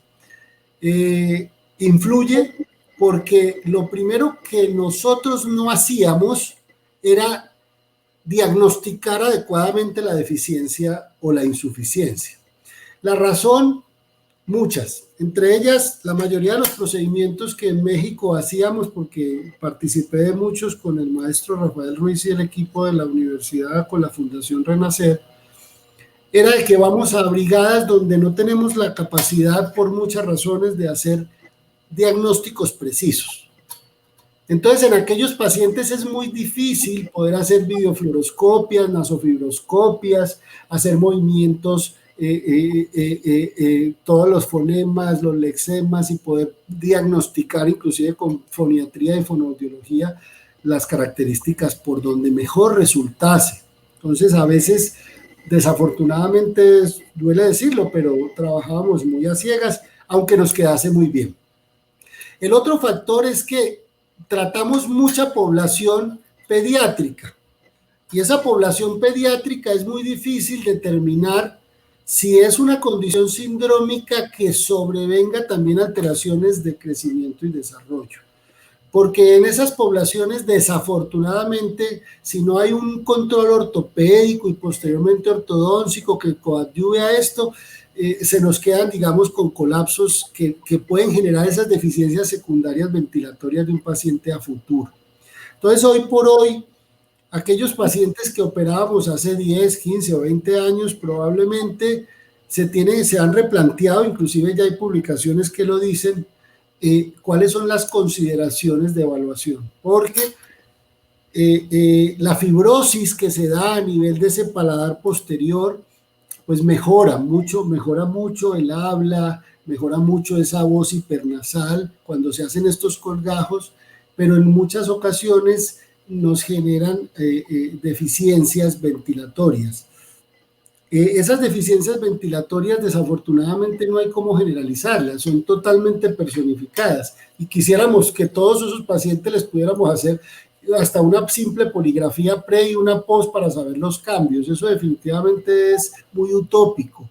Entonces, lo que yo he aprendido de los otorrinos en aquellos pacientes que se les han hecho esos procedimientos, esos colgajos, es que cuando esas fibrosis generan, digamos, a nivel de la orofaringe, entre parte de orofaringe y nasofaringe, donde están localizados esos colgajos, pues generan obstrucciones que no son tan agresivas.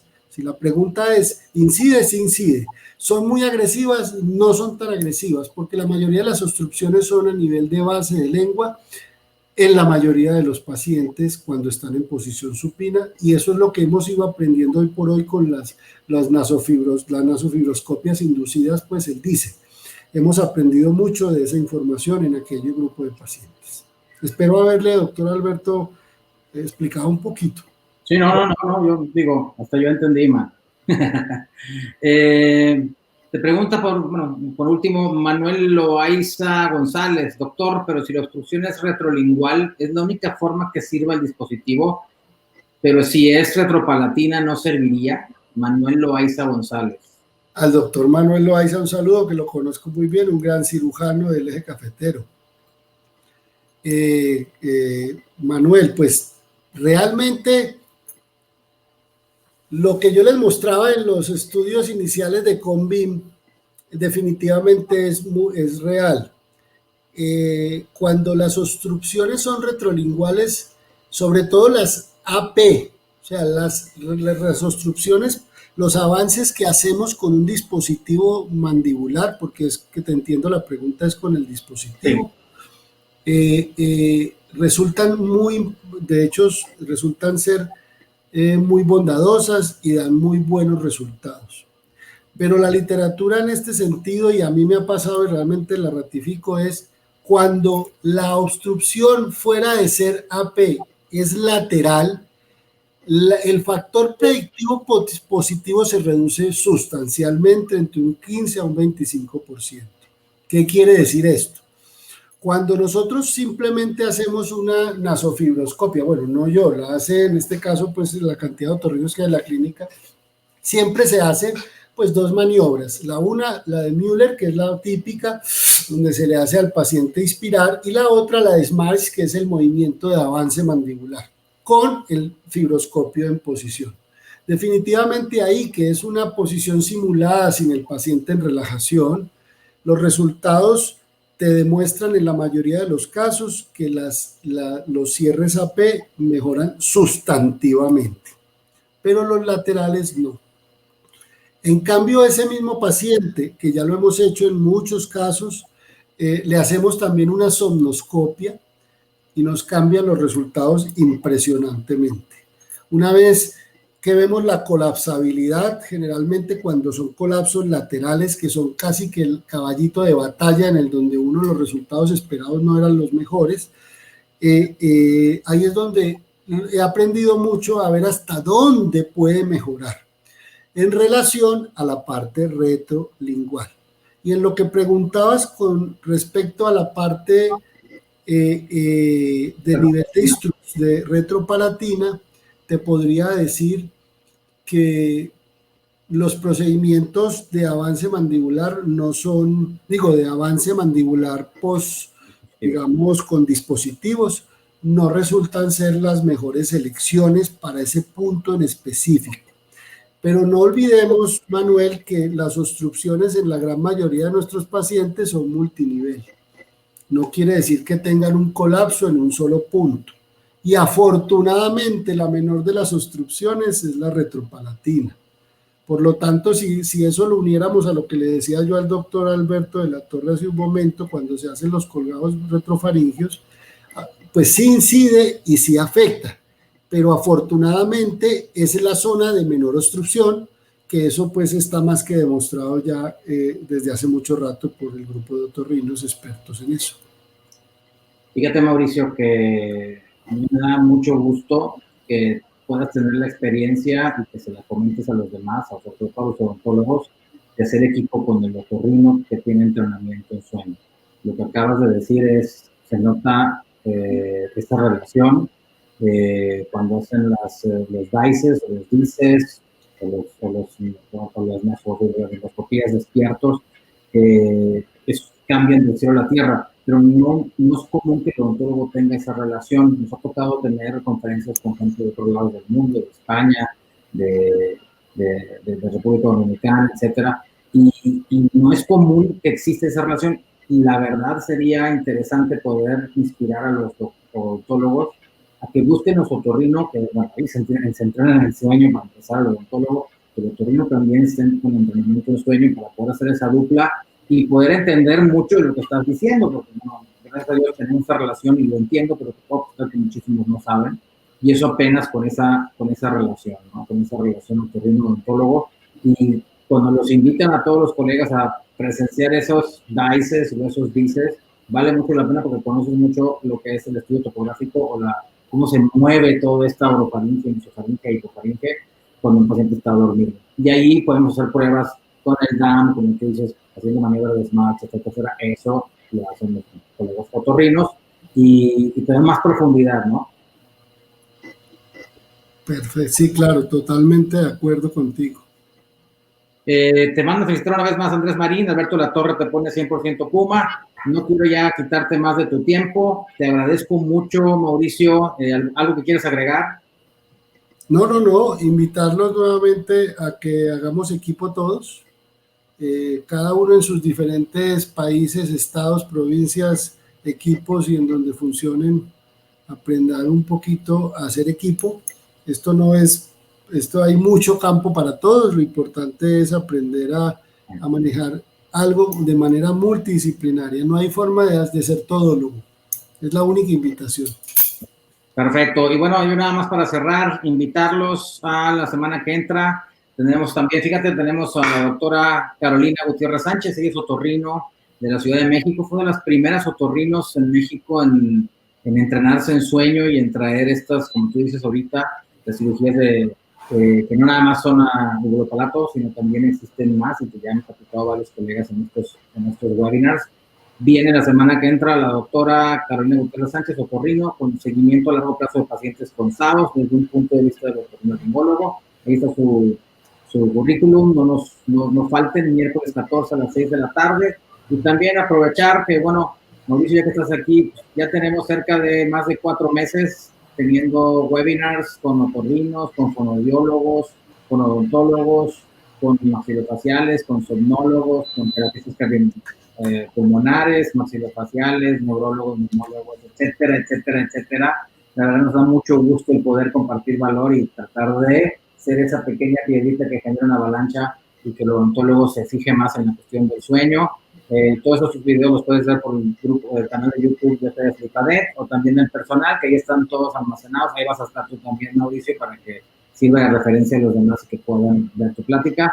Y son los últimos lugares para nuestro curso de Medicina Dental del Sueño. Es un curso en línea, son 16 horas en vivo y 10 horas grabadas, tanto por un servidor como también hay especialistas en el área médica que van a compartir valor a manera de grabación y también en vivo. También les incluye la membresía 2021 de la Asociación Mexicana de Medicina Dental del Sueño, AMOS, la cual somos parte de ellas y ahorita somos cerca de 20 y tantas personas en la mesa directiva y tenemos ahorita, pues ahora sí que un buen precio para la membresía 2021. Muchísimas gracias a todos por estar con nosotros. Mauricio, una vez más, esta es tu casa y no te me vayas, ahorita terminando la transmisión y simplemente me despido a ti. Gracias a todos, un abrazo, chao. Hasta luego.